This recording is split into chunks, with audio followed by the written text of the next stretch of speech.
গল্পকরণে আমি আপনাদেরকে পড়ে শোনাচ্ছি রকিব হাসানের লেখা দুর্গম কারাগারের তৃতীয় পর্ব। দুর্গম কারাগার গল্পটি ৩ গোয়েন্দা সিরিজ থেকে ভলিউম ৪২ এর অংশ। চলুন শুরু করি।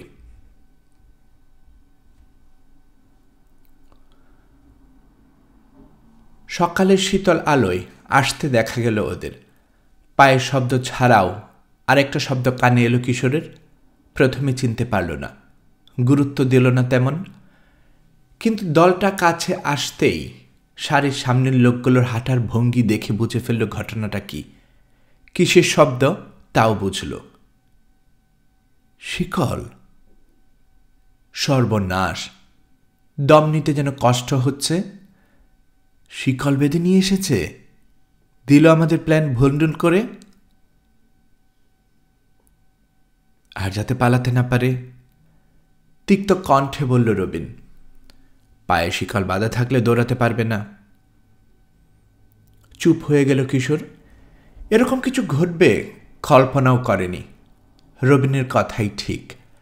পায়ে 18 ইঞ্চি শিকল নিয়ে হাঁটা যায়, কিন্তু দৌড়ানো অসম্ভব। পালাবেন কি করে মিস্টার মিলফোর্ড? 6 জন প্রহরী আছে বন্দীদের সঙ্গে। 2 জন গেল কয়লা পাহাড়ের উপর দিকে, যেখান থেকে বন্দীদের উপর ভালো মতো নজর রাখা যায়।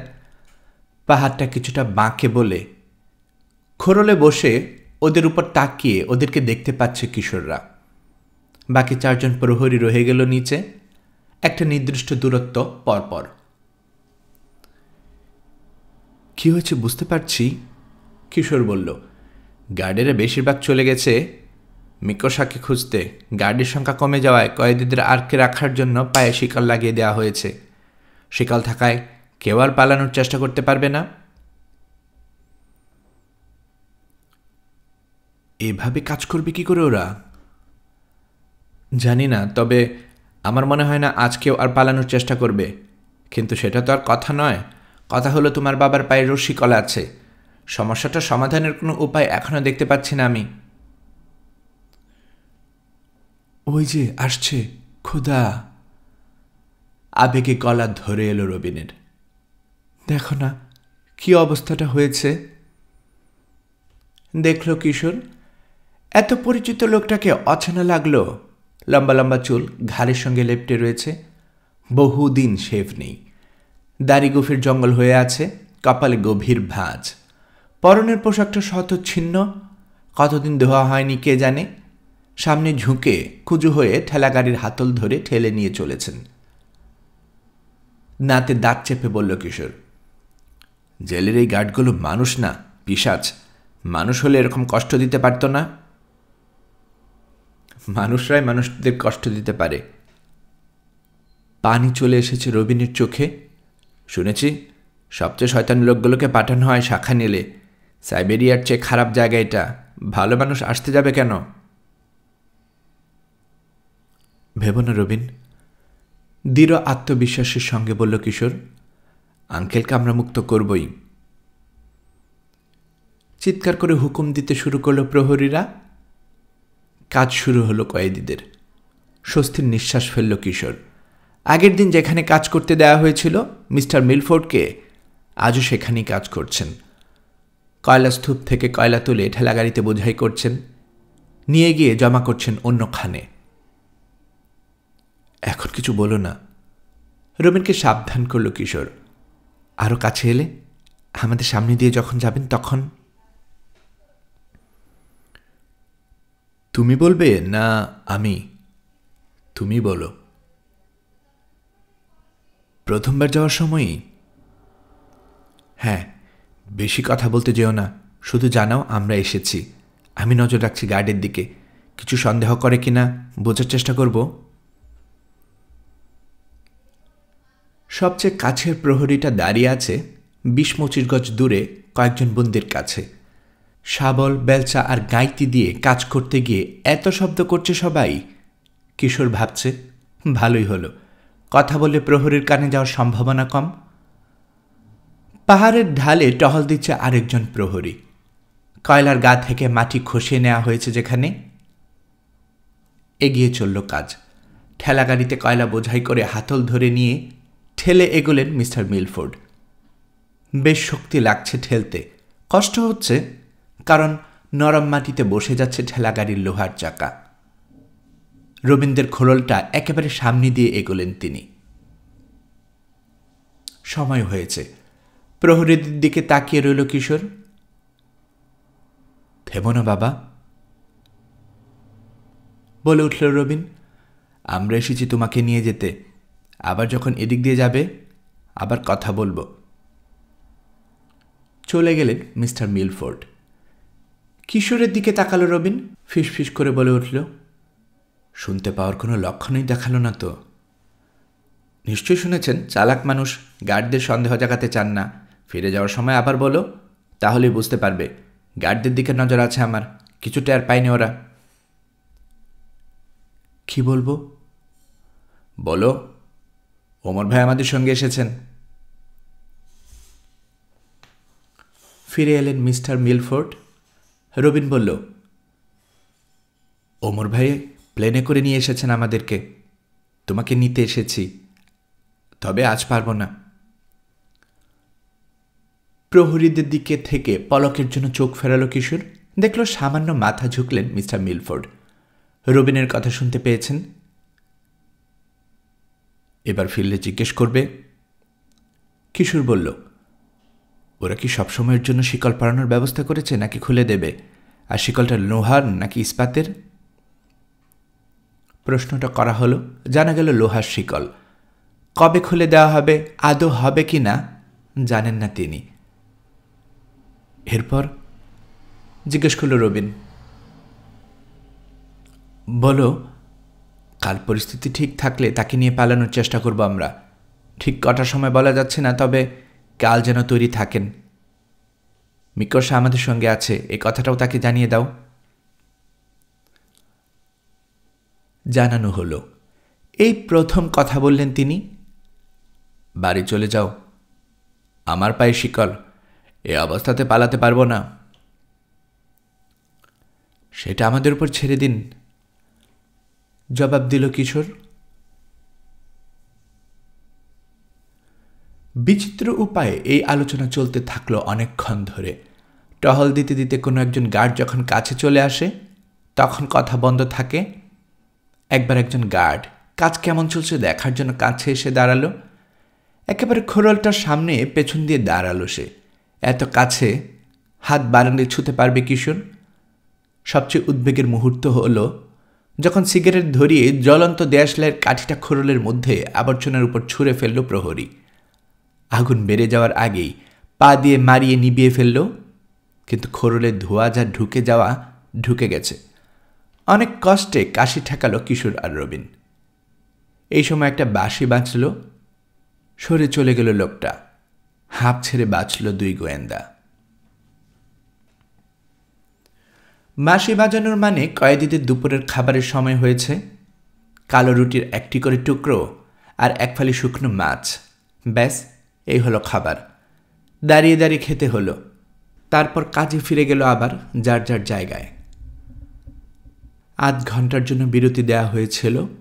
এই সময়টাতে বসে কপাল কুঁচকে নিচের ঠোঁটে চিমটি কাটতে কাটতে ভাবনায় নিমগ্ন থেকেছে কিশোর। রবিনকে বলল, শিকলগুলোই সমস্যা তৈরি করল। শিকলের কথা ভাবিনি। কোনোভাবে তোমার বাবার পা থেকে ওগুলো খুলতে হবে আগে। কি করে খুলবে আমি তো কিছুই বুঝতে পারছি না। একটা লোহা কাটার কলার ছুঁড়ে দিতে পারি, কিন্তু কাটতে গেলে গার্ডের চোখে পড়ে যাবে। খোলা জায়গায় বসে কাটতে থাকলে তো পড়বেই। তাহলে কোথায় বসে কাটবে? এখানে। অবাক হয়ে কিশোরের মুখের দিকে তাকালো রবিন। কি বলছো? এই খোরনের মধ্যে আমাদের সঙ্গে বসে? আমাদের নয়, তোমার সঙ্গে বসে। সঙ্গে সঙ্গে ধরা পড়ে যাবে। পড়বে না, যদি কেউ তার জায়গায় কাজ করে। কে? আমি। তোমার মাথা খারাপ হলো নাকি? তুমি যে কয়েদি নও, ওরা বুঝবে না? না, বুঝবে না যদি কয়েদের পোশাক পরনে থাকে। বাবার সঙ্গে পোশাক বদলানোর সময় পাবে না তুমি? তার সঙ্গে তো বদলাতে যাচ্ছি না আমি। মিকোসার পরনে কয়েদের পোশাক আছে, সেটা থেকে মুক্তি পেয়ে খুশি হবে সে। আমি আঙ্কেলের জায়গায় কাজ করতে থাকব।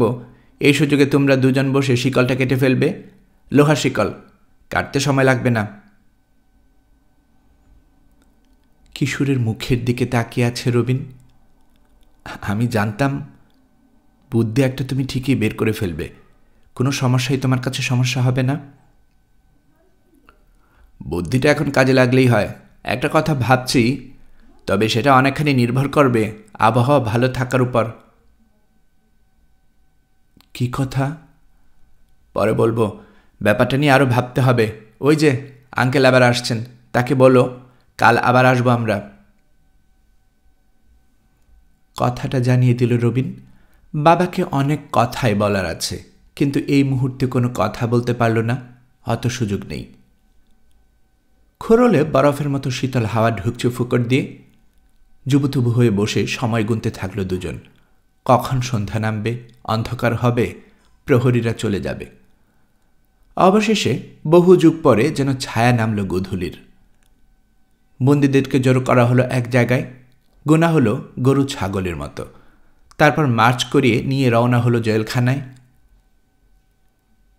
একভাবে বসে থাকতে থাকতে পা আড়ষ্ট হয়ে গেল কিশোর আর রবিনের। উঠে দাঁড়াতেই কষ্ট হলো। কয়লা সরিয়ে খোরল থেকে বেরিয়ে এসে নানা রকম কসরত করে দূর করতে হলো আড়ষ্টতা। সুন্দর করে আবার কয়লাগুলো খোরলের উপর সাজিয়ে রাখল, যাতে বোঝা না যায় ওখানে কেউ ছিল। মুখ বন্ধ করার আগে ভালো মতো দেখে নিল ওরা যে এখানে ছিল সেটা বোঝার মতো কোনো জিনিস ফেলে যাচ্ছে কিনা। আকাশের অবস্থাটা ভালো ঠেকছে না আমার। সেদিকে তাকিয়ে থেকে বলল কিশোর। কেন? পরিবর্তনটা টের পাচ্ছ না? সাগরের দিক থেকে আসা মেঘের রং দেখেছ? বৃষ্টি নামলে তো ভালোই হয়, ঠান্ডা কমবে। হঠাৎ গরম পড়লে তুষার পড়তে শুরু করবে। এই মেঘগুলো ভারী হয়ে গেছে, তুষার পড়া শুরু হলে ষোলকলাপূর্ণ হবে আমাদের। কেন? মাথাটা খাটাও রবিন। তুষারের মধ্যে হাঁটতে গেলে চিহ্ন ফেলে যেতে হবে আমাদের। প্রহরীদের চোখ এড়িয়ে চলাফেরা করব কি করে তখন? তাই তো, এই কথা তো ভাবিনি। তুষার পড়লে আঙ্কেলকে মুক্ত করার কাজেও বাধা আসবে। থাক, এখানে দাঁড়িয়ে এসব আলোচনা করার দরকার নেই এখন। কে আবার কোন দিক দিয়ে চলে আসে? চারদিকে সতর্ক দৃষ্টি রাখতে রাখতে হেঁটে চলল ওরা। নদীর উপরের ব্রিজটার কাছে পৌঁছতেই অন্ধকার হয়ে গেল। বাড়ছে জটলার ভেতর দিয়ে এগোতে এগোতে থমকে দাঁড়ালো কিশোর।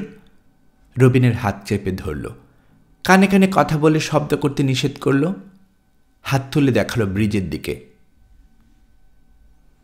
কারো কথা শোনা গেল না, তবে আগুন দেখতে পেল রবিন। ব্রিজের ওপারে দাঁড়িয়ে সিগারেট টানছে কেউ। ধীরে ধীরে অস্পষ্ট ছায়ামূর্তিটাও চোখে পড়ল। সারা রাতের জন্যই যদি ব্রিজ পাহারা দেয়, তাহলে ভালো বিপদে পড়েছে বলতে হবে। ফিসফিস করে বলল কিশোর। এরকম রাতের নদী সাঁতরে পেরোতে গেলে ঠান্ডায় জমে মরব। মিকোসা যেখান দিয়ে দৌড়ে পেরিয়েছে সেখান দিয়ে যেতেও রাজি নই। মোট কথা, পানিতে নামতে রাজি না এখন। বসে বসে কি ঘটে দেখা ছাড়া আর কোনো উপায় নেই। একটু পরে বলল, লোক ওখানে দুজন, কথা শুনতে পাচ্ছ? হ্যাঁ। অপেক্ষা করতে লাগলো ওরা। বসে থাকা আরো কষ্টকর করে তুলল ভীষণ ঠান্ডা বাতাস। ঘণ্টাখানেক পর কথা বলতে বলতে আরো দুজন লোক এসে হাজির হলো। ব্রিজের কাছে দুজনকে নিয়ে চলে গেল জেলখানার দিকে। অস্পষ্ট হতে হতে মিলিয়ে গেল ওদের কথার শব্দ। কথা থেমে যাবার পরও আরো কয়েক মিনিট অপেক্ষা করল কিশোর। তারপর বলল, চলো, এই সুযোগ, চট করে পেরিয়ে যাই। বলা যায় না, পাহারা দেওয়ার জন্য নতুন লোক পাঠাতে পারে। বনের মধ্যে টহল দিয়ে এসেছে ওরা। রাতেও এখন নিরাপদ না এ জায়গা। যে কোনো সময় নাইট গার্ডের সামনে পড়ে যেতে পারি।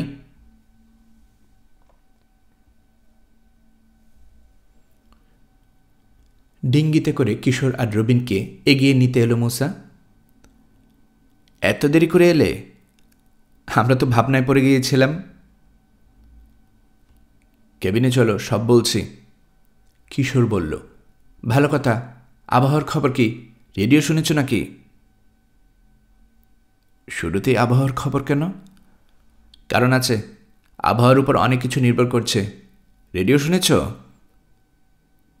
ওমর ভাই শুনেছে, সারাক্ষণ রেডিও নিয়ে পড়ে থেকেছে, অবস্থা নাকি ভালো না। চিন্তায় পড়ে গেল কিশোর। কেবিনে পা রেখে প্রথমে তাই জিজ্ঞেস করল, আবহাওয়া নাকি খুব খারাপ হতে যাচ্ছে? কি করে জানলে? ভ্রু নাছালো ওমর। মুসার কাছে শুনলাম। হ্যাঁ, আর কোনো কাজ না পেয়ে বসে বসে রেডিও শুনেছি, জবাব দিল ওমর।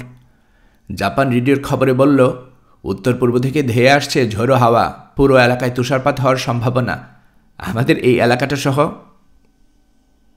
বড়ই দুঃসংবাদ। নিচের ঠোঁট কামড়ে ধরল কিশোর। গা থেকে জ্যাকেট খুলে রেখে চেয়ারে বসল। কফি আর স্যান্ডউইচ এনে দিল মুসা। উত্তর পূর্ব? চিন্তিত ভঙ্গিতে বলল কিশোর। তুষারপাত না হলেও সাগর এত উত্তাল হয়ে উঠবে যে বেরোনোই কঠিন হয়ে যাবে আমাদের জন্যে। যাকগে, যা হবার হবে। সব তো আর আমাদের ইচ্ছে মতো ঘটবে না, অত ভেবে লাভ নেই। মিকোসার দিকে তাকালো সে। আমাদের দিয়ে এসে কাল রাতে ঠিকমতো ফিরছিলেন তো আপনারা? কোনো সমস্যা হয়নি তো? না, দুজন গার্ডকে আসতে দেখলাম, চট করে লুকিয়ে পড়লাম গাছের আড়ালে। আমাদের সামনে দিয়ে কথা বলতে বলতে চলে গেল ওরা। ওমরের দিকে তাকালো কিশোর। এদিকে কিছু ঘটেছিল ওমর ভাই? না না, আমিও দুজন গার্ডকে দেখেছি, ভাটির দিকে চলে গেল কথা বলতে বলতে। তবে বেশি দূর যায়নি, 20 মিনিটের মধ্যে ফিরে এসে চলে গেল যেদিক থেকে এসেছিল সেদিকে। মার্কভকে দেখেছেন? না। নদীতে নৌকোটুকু কিছু? দুটো মাছ ধরার নৌকো বেরিয়েছিল, কিন্তু বাতাস শুরু হওয়ার সঙ্গে সঙ্গে ফিরে গেছে। ওমর বলল, তা তোমাদের কেমন কাটলো? কথা হয়েছে মিস্টার মিলফোর্ডের সঙ্গে? জানার জন্য অস্থির হয়ে আছি। আমরা সফল, জবাব দিল কিশোর। যেভাবে আশা করেছিলাম ঠিক সেই মতোই ঘটেছে। কয়লা পাহাড়ে কি কি ঘটেছে খুলে বলল সে। সব জেনে এসেছি, এখন আবহাওয়া বেশি খারাপ হয়ে যাওয়ার আগেই কাজটা সেরে ফেলতে হবে। বেশ, মুসা বলল। কি করে সারব বলে ফেলো। কাল সকালেই আঙ্কেলকে বের করে নিয়ে আসার চেষ্টা করব। আমার একটা পরিকল্পনা আছে, কাজেই মন দিয়ে শোনো। ওমর আর মিকোসার দিকে তাকালো। আপনারাও শুনেন, সব কিছু নির্ভর করছে আবহাওয়ার উপর। সেটা নিয়ন্ত্রণ করার ক্ষমতা আমার নেই, বা আমাদেরও নেই। আমার পরিকল্পনাটা টাইমিং একটা মস্ত ব্যাপার। এর নিয়ন্ত্রণ অবশ্যই আমাদের হাতে রয়েছে। যদি কিছু গড়বড় হয় আমাদের দোষী হবে। লেকচার থামিয়ে দয়া করে আসল কথাটা বলে ফেলো না ছাই। অধৈর্য হয়ে উঠল মুসা। হ্যাঁ শোনো, কাল ভোরবেলা আলো ফোটার আগেই আবার গিয়ে কয়লা স্তূপে আড়ালের মধ্যে বসব। আজকের মতোই রবিন থাকবে আমার সঙ্গে। আঙ্কেলকে যদি অন্য কোনোখানে কাজ করতে পাঠায় তাহলে বিরাট সমস্যায় পড়ে যাব। তবে আমার মনে হয় না অন্য কোথাও পাঠাবে। যেখানে দিয়েছে ওখানকার কাজ শেষ হয়নি। যাই হোক, সরিয়ে দিলে নতুন চিন্তা করতে হবে। মাথা ঠান্ডা রাখতে হবে এখন। তাড়াহুড়ো করে ঝুঁকি নেওয়া চলবে না। একবার যদি ওরা বুঝে ফেলে তাকে মুক্ত করার চেষ্টা চলছে, হয়তো এমন জায়গায় সরিয়ে ফেলবে কাছেও ঘেঁষতে পারবো না আর। হয়তো অন্য কোনো জেলেই পাঠিয়ে দেবে। যদি এরকম কিছু না ঘটে তাহলে দৌড় দিতে বলার আগে তার শিকলটা খোলার ব্যবস্থা করব আমরা। গার্ডদের সামনে কি করে খুলবে? কৌতূহলী হয়ে উঠল মিকোসা। কিশোরের কথাবার্তার ধরন অবাক করেছে তাকে। বড়দের মতো ভাবভঙ্গি, বয়সের সঙ্গে বেমানান, খাপ ছাড়া। তবে মনে মনে স্বীকার তাকে করতেই হলো, বুদ্ধি আছে ছেলেটার মাথায়। না খুললে দৌড়াতে পারবেন না তিনি। এই অসম্ভবটা কি করে সম্ভব করবে শুনি? অসম্ভবের সম্ভব করা যায় না, তবে যদি চুপ করে শুনেন বুঝতে পারবেন কাজটা কঠিন হলেও অসম্ভব নয়। ঠিক আছে, বলে যাও, শুনি। সঙ্গে করে একটা লোহা কাটার করাত নিয়ে যাব। আমি টুল কিটে অনেক প্রয়োজনীয় জিনিস আছে আমার। গোয়েন্দাগিরি করি তো, তাছাড়া একটা বিশেষ কাজে এসেছি, তৈরি হয়ে এসেছি। জেলখানা শিক কাটতে হতে পারে ভেবে লোহা কাটার করাত এনেছি। ওটা দিয়ে 6 ইঞ্চি মোটা লোহার শিকল কাটতে মোটেও ব্যাক পেতে হবে না। কিন্তু গার্ডদের চোখে পড়ার সমস্যাটা কি করবে? কাজটা ঘটতে দেখবে না ওরা। ওরা অন্ধ নয়, কি করে ভাবলে বসে বসে করাত দিয়ে শিকল কাটবেন মিস্টার মিলফোর্ড, আর গার্ডরা দেখতে পাবে না? কারণ তিনি খোরলের মধ্যে রবিনের সঙ্গে বসে শিকলটা কাটবেন। তিনি যে উধাও হয়ে গেছেন সেটা ঠিকই লক্ষ্য করবে গার্ডরা। না, করবে না, কারণ জেলখানার কুৎসিত পোশাক পরে তখন তার জায়গায় দখল করব আমি। পোশাকটা পরে থাকতে নিশ্চয়ই ভালো লাগছে না আপনার, আমাকে দিয়ে দিবেন। আমি এটা পরে খোরলে বসে থাকব। খোরলের মুখের সামনে একটু দূরে কয়লা স্তূপ আছে, ওটার জন্য দূর থেকে মুখটা প্রহরীর চোখে পড়ে না। চট করে সামনের কয়লাগুলো সরিয়ে বেরিয়ে পড়ব আমি। আঙ্কেল ঢুকে পড়বেন, মুখটা তাড়াতাড়ি আবার বন্ধ করে দেবেন রবিন। ভেতরে বসে শিকল কাটবেন আঙ্কেল। মিকোসার মুখের দিকে তাকালো কিশোর। প্রহরীকে আর দেখতে পাবে তখন? দীর্ঘ একটা মুহূর্ত কথা বলল না মিকোসা, তারপর মাথা ঝাঁকালো ধীরে ধীরে। না, স্বীকার করতেই হচ্ছে তোমার প্ল্যানটা সত্যিই চমৎকার। গুঞ্জন উঠল সবার মধ্যে। আঙ্কেল যখন শিকল কাটবেন, কিশোর বলল, আমি তখন তার কাজ চালিয়ে যাব। শিকল কাটতে 10 মিনিটের বেশি লাগবে না তার। সবার মুখের উপর চোখ বোলালো একবার সে। এবার আসা যাক টাইমিং, অর্থাৎ সময়ের ব্যাপারে। আমি ঠিক 9টায় বেরিয়ে যাব খোরল থেকে। আঙ্কেলের কাটতে লাগবে 10 মিনিট, কাজ শেষ হয়ে যাবে 9টা 10-এ। 5 মিনিট হাতে রাখলাম, তাতে হয় 9টা 15। এই সময় কাজ শুরু করবে ওমর ভাই আর মুসা। তাদেরটা ফেল করলে সব কাজ বরবাদ। রবিনের দিকে তাকালো সে। দেখি, আমাকে একটা পেন্সিল আর একটা কাগজ দাও তো। বের করে দিল রবিন। একে দেখালো কিশোর। এই যে, এটা হলো কয়লা পাহাড়, এটা আমাদের খোরল। আর এখান থেকে কয়লা তুলে ঠেলায় ভরেন আঙ্কেল। এখান থেকে 40-50 গজ দূরে ওই যে একটাখানা বনের সীমানা, বেশিরভাগ ফার গাছ। এটা হবে আমাদের প্রথম লক্ষ্য। যদি কোনো মতে ঢুকে পড়তে পারি, লুকিয়ে পড়ার প্রচুর জায়গা পাব। যাকগে, সেটার পরের কথা। এই যে এখানটায় আরেকটা পাহাড়, কয়লা পাহাড় আর জেলখানার মাঝখানে। অত বেশি উঁচু না, আবার কমও না। পাহাড়টার জন্যে জেলখানা থেকে কয়েদিদের কাজ দেখা যায় না। খাটোখাটো রডোডেনড্রন ঝোপ, ছেটে ফেলা শুকনো ডালপাতা ভর্তি পাহাড়ের উপরটায়। আগুন দিলে দাও দাও করে জ্বলবে উঠবে, বাতাস পেলে দ্রুত ছড়িয়ে পড়বে, আর তাতে ধোঁয়াও হবে প্রচুর। ওমর বলল, ঠিক, স্মোক স্ক্রিন তৈরি করার কথা বলছি আমি, ধোঁয়ার পর্দা। আপনি আর মুসা গিয়ে পাহাড়ের উপরে কোনো ফাটল টাটলে ঘাপটি মেরে পড়ে থাকবেন। আমি আর রবিন যখন খোরলে থাকব, আগুনটা সহজে ধরানো এবং ছড়ানোর জন্য পেট্রোল ব্যবহার করতে পারেন আপনারা।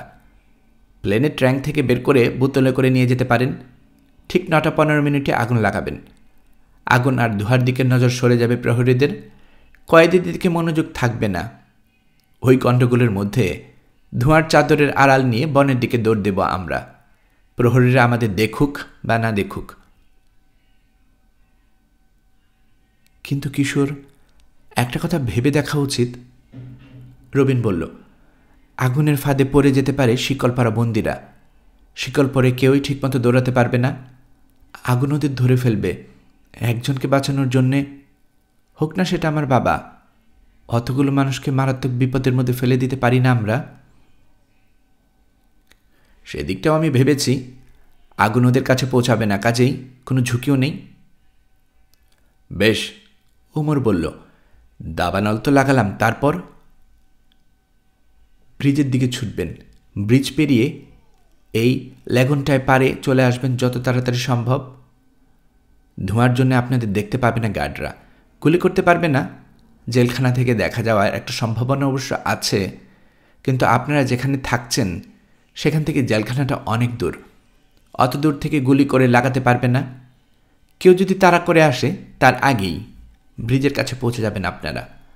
ব্রিজ পেরিয়ে বনে ভালো আড়াল পেয়ে যাবেন। আপনাদের ধরা আর তখন সহজ হবে না। একটা জিনিস খেয়াল রাখবেন, এদিকে যে আসছেন এটা যেন কোনো মতেই বুঝতে না পারে ওরা। যদি সামনে থেকে কিংবা পাশ থেকে এসে পথরোধ করে,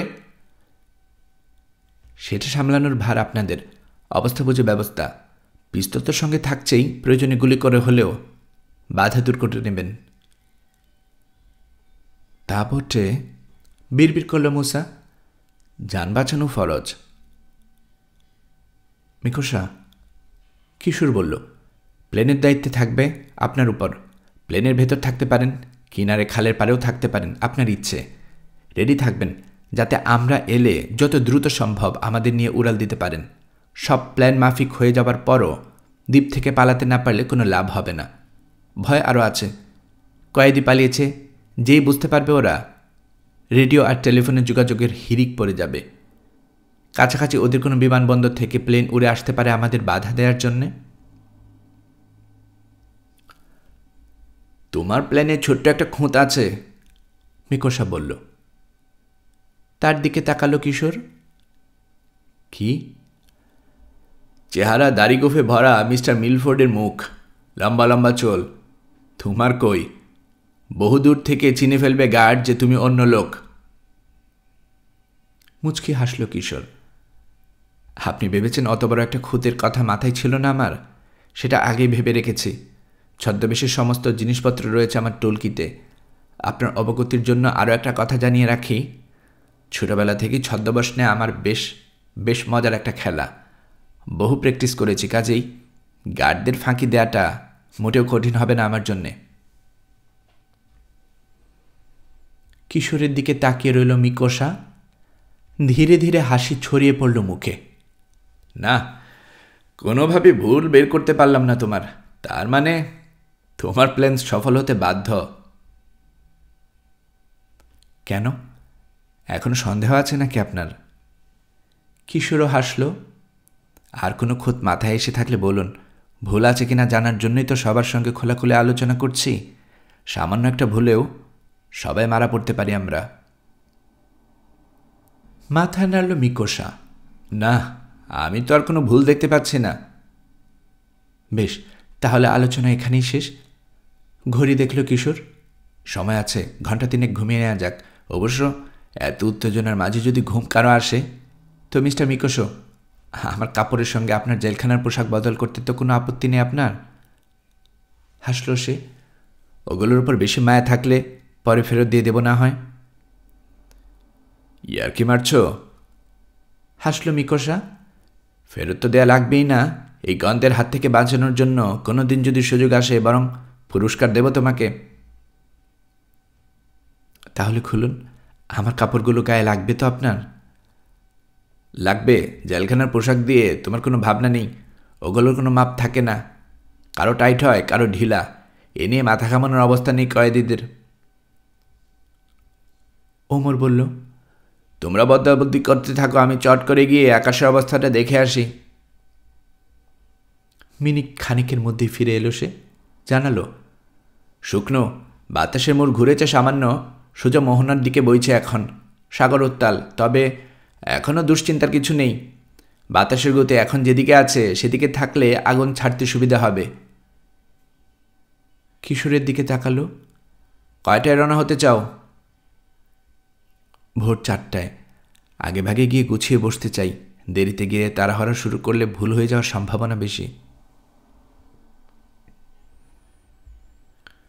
ঠিক 4টায় যখন রওনা হলো ওরা, অন্ধকার তখনও জমাট বেঁধে আছে। পকেট ভর্তি সরঞ্জাম নিয়েছে।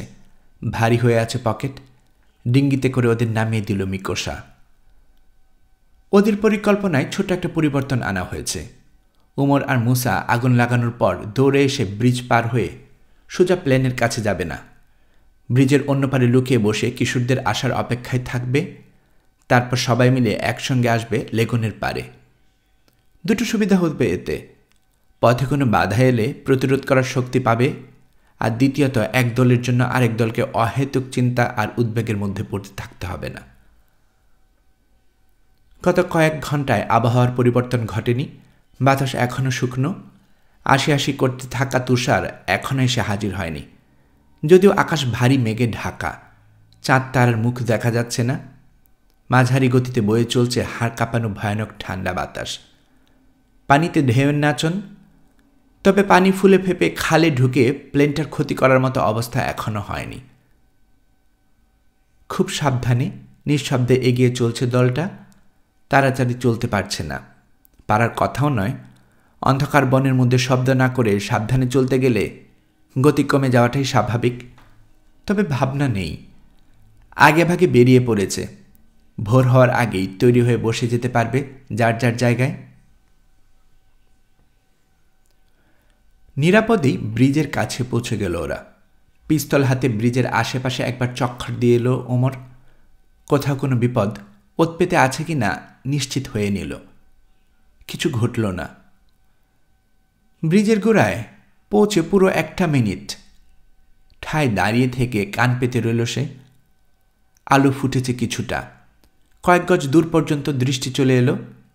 কিছুই চোখে পড়ল না ওর, কিছু শুনল না। মৃদু শীষ দিল সে, ঝুঁকি নিল। কাছাকাছি কেউ থেকে থাকলে তার শীষের সাড়া দেবে, কিন্তু জবাব এলো না। সবার আগে ব্রিজ পেরোল সে। এক এক করে তাকে অনুসরণ করল সবাই। অন্য পাশে ব্রিজ থেকে বেশ খানিকটা দূরে গিয়ে দাঁড়ালো। যাক, ভালো ভালো চলে এলাম, কোনো অঘটন যে ঘটেনি, ওমর বলল। খুশি লাগছে আমার। ব্রিজ পেরোনোর সময় ভয়ে কাটা দিয়ে যাচ্ছিল আমার। কেউ পাহারা থাকলে ওখানেই থাকার কথা ছিল। হ্যাঁ, হাত তুলে দেখালো কিশোর। ওই যে আপনাদের পাহাড় আর আপনার মুসার। গিয়ে পজিশন নিন।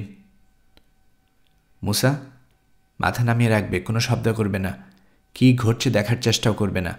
তুমি শত্রুদের দেখার চেষ্টা করলে শত্রুরাও তোমাকে দেখে ফেলবে। এ ধরনের কাজে বেশি কৌতূহল গণ্ডগোল বাধায়। মুসার পকেটের দিকে তাকে ভ্রু কুচকালো সে।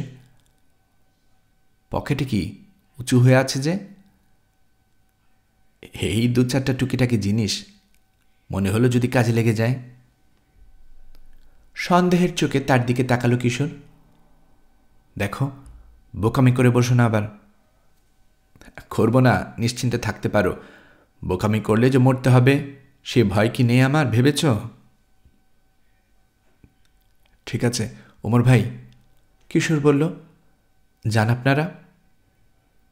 ঘুরে দাঁড়ালো ওমর আর মুসা। লম্বা লম্বা পা ফেলে দ্রুত অদৃশ্য হয়ে গেল।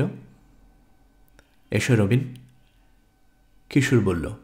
আমরাও যাই, সময় মতো এসেছি। এই ভয়ানক আবহাওয়ায় এত সকালে আমার মনে হয় না কেউ আছে।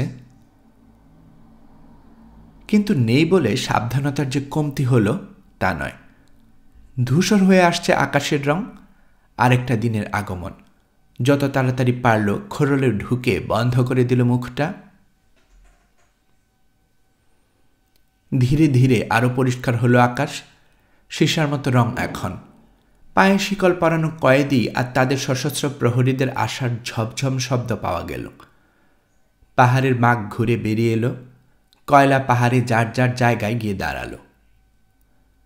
পরম স্বস্তির সঙ্গে কিশোর দেখল আগের দিনের জায়গাতেই কাজ করতে এসেছেন মিস্টার মিলফোর্ড, তবে একটা পরিবর্তন করা হয়েছে। আজ তার সঙ্গে কাজ করতে এসেছে আরেকজন। তার মানে আজকের মধ্যেই যত কয়লা আছে এখানে সব সরিয়ে ফেলতে বলা হয়েছে। সেজন্যই 2 জন দিয়েছে। দ্বিতীয় লোকটার কাজ হলো ঠেলাগাড়ি ভরতে সাহায্য করা, আর মিস্টার মিলফোর্ডের কাজ সেগুলো জায়গা মতো রেখে আসা। দ্বিতীয় লোকটা ভাবনায় ফেলে দিল কিশোরকে। এর চোখকে ফাঁকি দিয়ে কিছু করা কঠিন হয়ে যাবে। বেইমানি করবে বলে মনে হয় না, তবে তার চমকে যাওয়ার ভঙ্গি প্রহরীদের নজরে পড়ে যেতে পারে। আসলে কি যে ঘটবে আগে থেকে বলা যায় না। অঘটন ঘটলেও তার কিছু করার নেই এখন আর। আপাতত প্রহরীদের দিকে নজর দিল সে।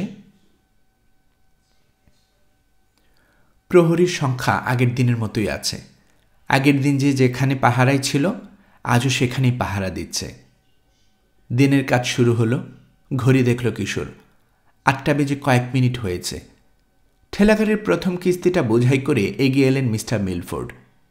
কিশোরের মনে হলো আগের দিনের চেয়ে মিস্টার মিলফোর্ড আজ যেন একটু বেশি সতর্ক। খোরলের সামনে দিয়ে তিনি যাবার সময় নিচু স্বরে রবিন বলল, আমরা এসে গেছি বাবা, সব ঠিকঠাক মতো চলছে। এখন থেকে 1 ঘন্টার মধ্যে পালাবো আমরা। কিশোর আমার সঙ্গে আছে, কয়লাগুলো রেখে এসো, আরও কথা আছে। মাল নামাতে 10 মিনিট লাগলো মিস্টার মিলফোর্ডের, ফিরে আসতেও আরও 5।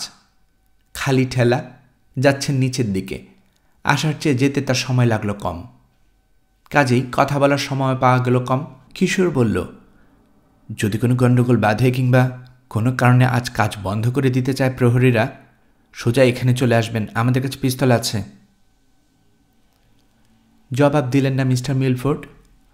পরের বার আবার গাড়ি ভর্তি কয়লা নিয়ে যখন খোরলের কাছে দিয়ে যাচ্ছেন, কিশোর বলল, আমি আপনাকে সংকেত দেয়া মাত্র এখানে চলে আসবেন। আমি বেরিয়ে যাব, আপনি ঢুকে পড়বেন। রবিনের কাছে করাত আছে, শিকল কেটে দেব। এবারও জবাব দিলেন না মিস্টার মিলফোর্ড। কিশোর বলল, 40 মিনিটের মধ্যে পেছনের পাহাড়টায় আগুন ধরিয়ে দেওয়া হবে। ধোঁয়া দেখা গেলে গার্ডরা যে আদেশেই দিক না কেন, সবকিছু উপেক্ষা করে আপনি সোজা চলে আসবেন এখানে।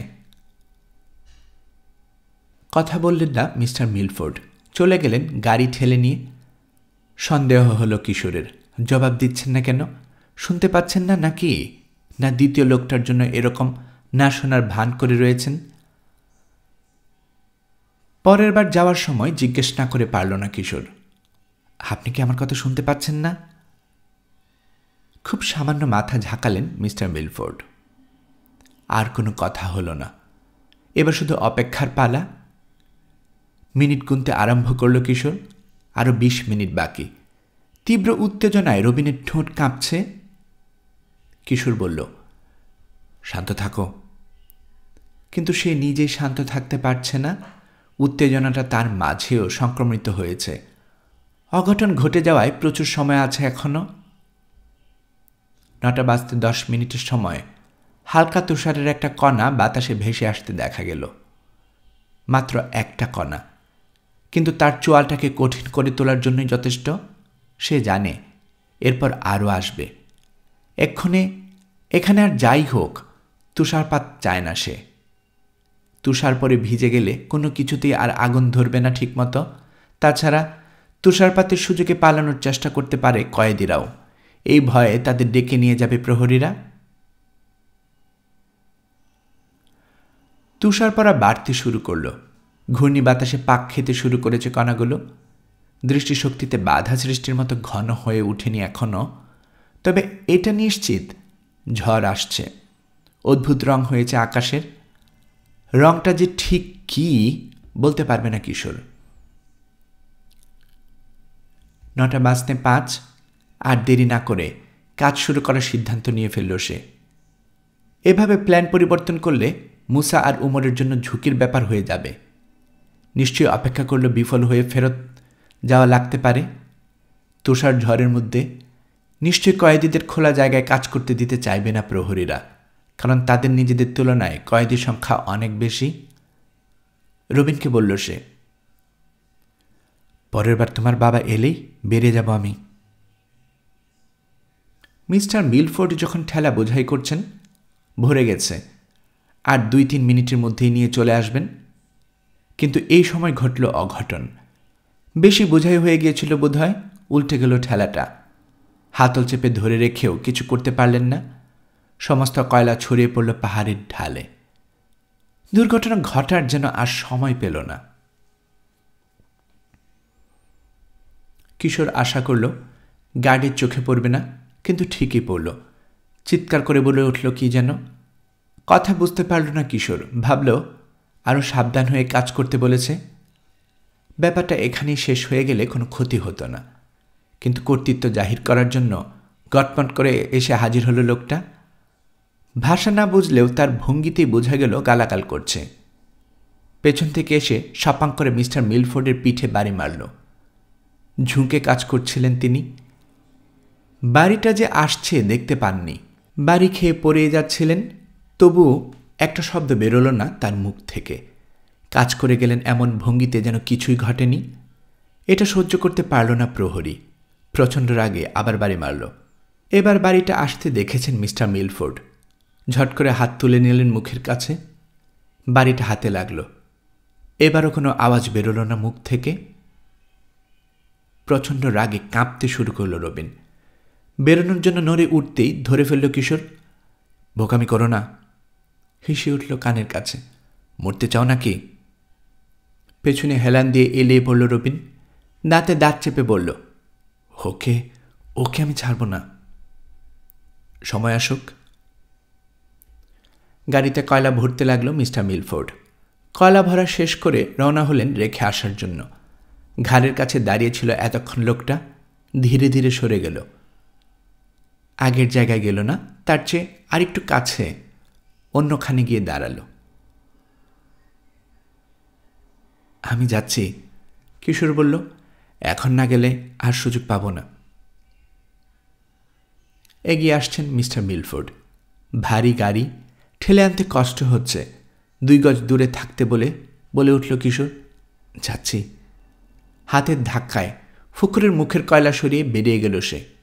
মুখের কাছে চলে এসেছেন মিস্টার মিলফোর্ড। সঙ্গে সঙ্গে গাড়ির হাতল ছেড়ে দিয়ে হামাগুড়ি দিয়ে ঢুকে পড়লেন ফোকরের মধ্যে। হাতল ধরে গাড়ি ঠেলে নিয়ে চলল কিশোর। পুরো ব্যাপারটা ঘটাতে 3-4 সেকেন্ডের বেশি লাগল না। চট করে পিছন ফিরে তাকিয়ে দেখে নিল সে দ্বিতীয় লোকটা কি করছে। পাহাড়ের ঢালে আগের মতোই কাজ করছে সে। কিছু দেখতে পায়নি। মিস্টার মিলফোর্ড যেভাবে গাড়ি ঠেলে নিয়ে কয়লা রেখে এসেছেন, সে সেভাবেই রাখতে শুরু করল। চোখের কোণ দিয়ে নজর রেখেছে প্রহরীটির উপর। লোকটাও তাকিয়ে আছে তার দিকে, তবে নড়ছে না। মিস্টার মিলফোর্ডের সঙ্গে বদলাবদলিটা সে দেখতে পায়নি। ফেলে নরক গোলচার করে ফেলত এতক্ষণে। আবার কয়লা আনার জন্য ডিবির কাছে ফিরে গেল কিশোর। আশা করছে 10 মিনিটে কাটা হয়ে যাবে শিকল। তবে অঘটন ঘটার জন্যে 10 মিনিট প্রচুর সময়। কোন দিক দিয়ে যে কি ঘটে যাবে বলা কঠিন। খোরলের পাশ দিয়ে যাওয়ার সময় করাত ঘষার শব্দ কানে এলো কিশোরের। যতটা শব্দ হবে ভেবেছিল তার চেয়ে বেশি হচ্ছে। তবে আশেপাশে অন্যান্য শব্দ এত বেশি, কানে গেলেও আলাদা করে চিনতে পারবে না প্রহরী। এর জন্যে বাতাসকেও ধন্যবাদ জানানো উচিত। তুষারপাত বেড়েছে। একটানা ঝরতে শুরু করেছে সীসা রঙের আকাশ থেকে। মনে মনে খোদাকে ডাকল কিশোর। খোদা, এর চেয়ে বেশি যেন আর না বাড়ে। মাত্র 5 মিনিট সময় দিলেই চলবে। গাড়িতে কয়লা ভরতে শুরু করলো আবার। হঠাৎ লক্ষ্য করল তার দিকে তাকিয়ে রয়েছে দ্বিতীয় লোকটা। তার মুখের দিকে নয়, পায়ের দিকে। কেন রয়েছে সেটা তো বোঝাই যাচ্ছে। শেকল দেখতে পাচ্ছে না পায়ে। ভোঁতা চেহারার মাঝবয়সী একজন মানুষ গাইতিতে ভর দিয়ে দাঁড়িয়ে কিশোরের পায়ের দিকে তাকিয়ে হয়তো ভেবে অবাক হচ্ছে, শিকলটা খুলল কি করে কয়েদিটা। ওর কাজ বন্ধ করে দেয়া নজর এড়াল না প্রহরীর। চিৎকার করে উঠল। চমকে গিয়ে আবার সচল হয়ে উঠল লোকটা। আরেক মিনিট কাটল। কাজ করতে করতে কিশোরের কাছে এগিয়ে এলো দ্বিতীয় লোকটা। বিড়বিড় করে কিছু বলল। ভাষাটা জানে না কিশোর, বুঝতে পারল না কিছু। অনুমান করল লোকটা জানতে চাইছে সে শিকল কাটল কিভাবে। ঘুত করে একটা শব্দ করল কেবল। যা খুশি ধরে নিক লোকটা। মিস্টার মিলফোর্ড খোরলে ঢুকেছেন 10 মিনিট হয়ে গেছে। এতক্ষণে নিশ্চয়ই কাটা হয়ে গেছে শিকল, কিংবা কাটা শেষ হবার পথে। উমরকে যা সময় দিয়ে এসেছিল কিশোর, তার চেয়ে 5 মিনিট আগে বেরিয়েছে সে। কাজেই কাটার জন্য 5 মিনিট বেশি সময় পাবেন মিস্টার মিলফোর্ড। ওই সময়টা কাজ করে কাটাতে হবে কিশোরকে, কারণ কাটায় কাটায় সময় না হলে আগুন জ্বালবে না ওমর। ঠেলা বোঝাই করেই আবার সাজিয়ে রাখার জন্য ফিরে যাচ্ছে কিশোর। এই সময়ে শুনতে পেল সেই জঘন্য শব্দটা, যেটার ভয় করছিল মনে মনে। বেজে উঠল প্রহরীর বাঁশি। প্রহরীদের সর্দার সিদ্ধান্ত নিয়ে ফেলেছে এই পরিস্থিতিতে কয়েদিদের আর ছড়িয়ে ছিটে থাকা নিরাপদ নয়। প্রতি মিনিটে তুষারপাত বাড়ছে, কমে আসছে আলো। এখনই 50 গজের বেশি দৃষ্টিগোচর হচ্ছে না। ঘুরে তাকানোর সাহস করল না কিশোর। তাকালে যদি হাতের ইশারায় তাকে কাছে যেতে বলে, না গিয়ে পারবে না। হুকুম অমান্য করলে গুলি করতেও বসতে পারে। এখানকার প্রহরীদের যা মতিগতি, কোনো আইন নেই, কানুন নেই, বিচার নেই। এখনও যা করছে সে, তাতেও যে গুলি খাবে না নিশ্চিত করে বলা যায় না। খোরলের পাশ দিয়ে যাবার সময় জিজ্ঞেস করল, হয়েছে? হ্যাঁ, জবাব দিল রবিন। রেডি থাকো। গাড়ি ঠেলতে ঠেলতে বলল কিশোর। বহু অনাকাঙ্ক্ষিত ধোঁয়া দেখার জন্য অস্থির হয়ে উঠেছে। যে কোনো মুহূর্তে দেখা যাবে এখন। এমনিতেই যথেষ্ট আড়াল তৈরি করেছে তুষার, তবে এতটা নয় যে খোরল থেকে বেরোতে গেলে দেখতে পাবে না। সবচেয়ে কাছে দাঁড়ানো প্রহরীটার চোখে পড়বেই, আর অন্যদিকে তাকিয়ে থাকার কারণে বেরোনোটা যদি চোখে নাও পড়ে, পালাতে গেলে দেখে ফেলবে এবং বিনা দ্বিধায় গুলি চালানো শুরু করবে। তখন যদি কোনো কারণে জখম হয়ে যায় দলের কোনো একজন, তাহলে যে কী বিপদে পড়বে সেটা আর ভাবতে চাইল না কিশোর। খুরলটা ছাড়িয়ে কয়েক গজ এগিয়ে গেল সে। বেশি দূরে যেতে চাইছে না, কারণ যে কোনো সময় দেখা দিতে পারে ধোঁয়া। সময় নষ্ট করার জন্য ইচ্ছে করে হুঁচট খেল সে। এখনও বুঝতে পারছে না তার দিকে তাকিয়ে আছে কিনা প্রহরীটা। 2-3 পা এগিয়ে আবার হুঁচট খাওয়ার ভান করল। ভার বেশি হয়ে গেল ঠেলার একদিকে, উল্টে গেল। হাতল ছুটে গেল হাত থেকে। তোলার জন্য নিচু হল। চাবুকের মতো সপাং করে উঠল কঠিন কণ্ঠ। ছুটে এসেছে প্রহরীটা, প্রায় পৌঁছে গেছে তার পেছনে। খোরলের পাশ দিয়ে এসেছে, কিন্তু করেনি যেহেতু নিশ্চয় চোখে পড়েনি খোরলটার সামনের দেয়ালের পরিবর্তন। এতক্ষণে ফিরে তাকালো কিশোর। চাবুকটা কাঁধে ফেলে রাইফেলে শক্ত করে দাঁড়িয়ে আছে প্রহরী। কিশোরের আচরণ সন্দেহ জাগিয়েছে তার। কথা বলার জন্য মুখ খুলল, কিন্তু বলার আগে চোখ পড়ল কিশোরের পায়ের দিকে। হাঁ করা মুখ হাই করে রইল। কিশোরের পকেটে পিস্তল আছে, কিন্তু বের করার সাহস করল না। করলে লোকটাকে গুলি করা ছাড়া উপায় থাকবে না, আর তাতে সতর্ক হয়ে যাবে বাকি প্রহরীরা। শুরু হয়ে যাবে গুলি বৃষ্টি। কিন্তু পরিস্থিতি যা দাঁড়িয়েছে তাতে না করেও পারবে না। না করলে নিজেকে গুলি খেতে হবে। রাইফেল তুলতে শুরু করেছে লোকটা। সমস্যার সমাধান করে দিল মিস্টার মিলফোর্ড। নিঃশব্দে খোরল থেকে বেরিয়ে এসে দাঁড়ালেন প্রহরীর পেছনে। ডান হাতে ধরা কাটা শিকলটা ঘুরিয়ে গায়ে সমস্ত শক্তি দিয়ে বাড়ি মারলেন লোকটার মাথায়। তাতে রয়েছে রাজ্যের আক্রোশ আর ঘৃণা। টু শব্দটা করল না প্রহরী, জ্ঞান হারিয়ে পড়ে গেল। কাঁপা গলায় মিস্টার মিলফোর্ডকে ধন্যবাদ দিল কিশোর। ঠিক এই সময় ধোঁয়া চোখে পড়ল তার। তুষারপাতের মধ্যেও কমলা রঙের আগুনের আভা দেখা যাচ্ছে। রবিনও বেরিয়ে চলে এসেছে। আর দাঁড়িয়ে থাকার মানে হয় না। দৌড় দাও বলেই ঢালের দিকে ছুটতে শুরু করল কিশোর।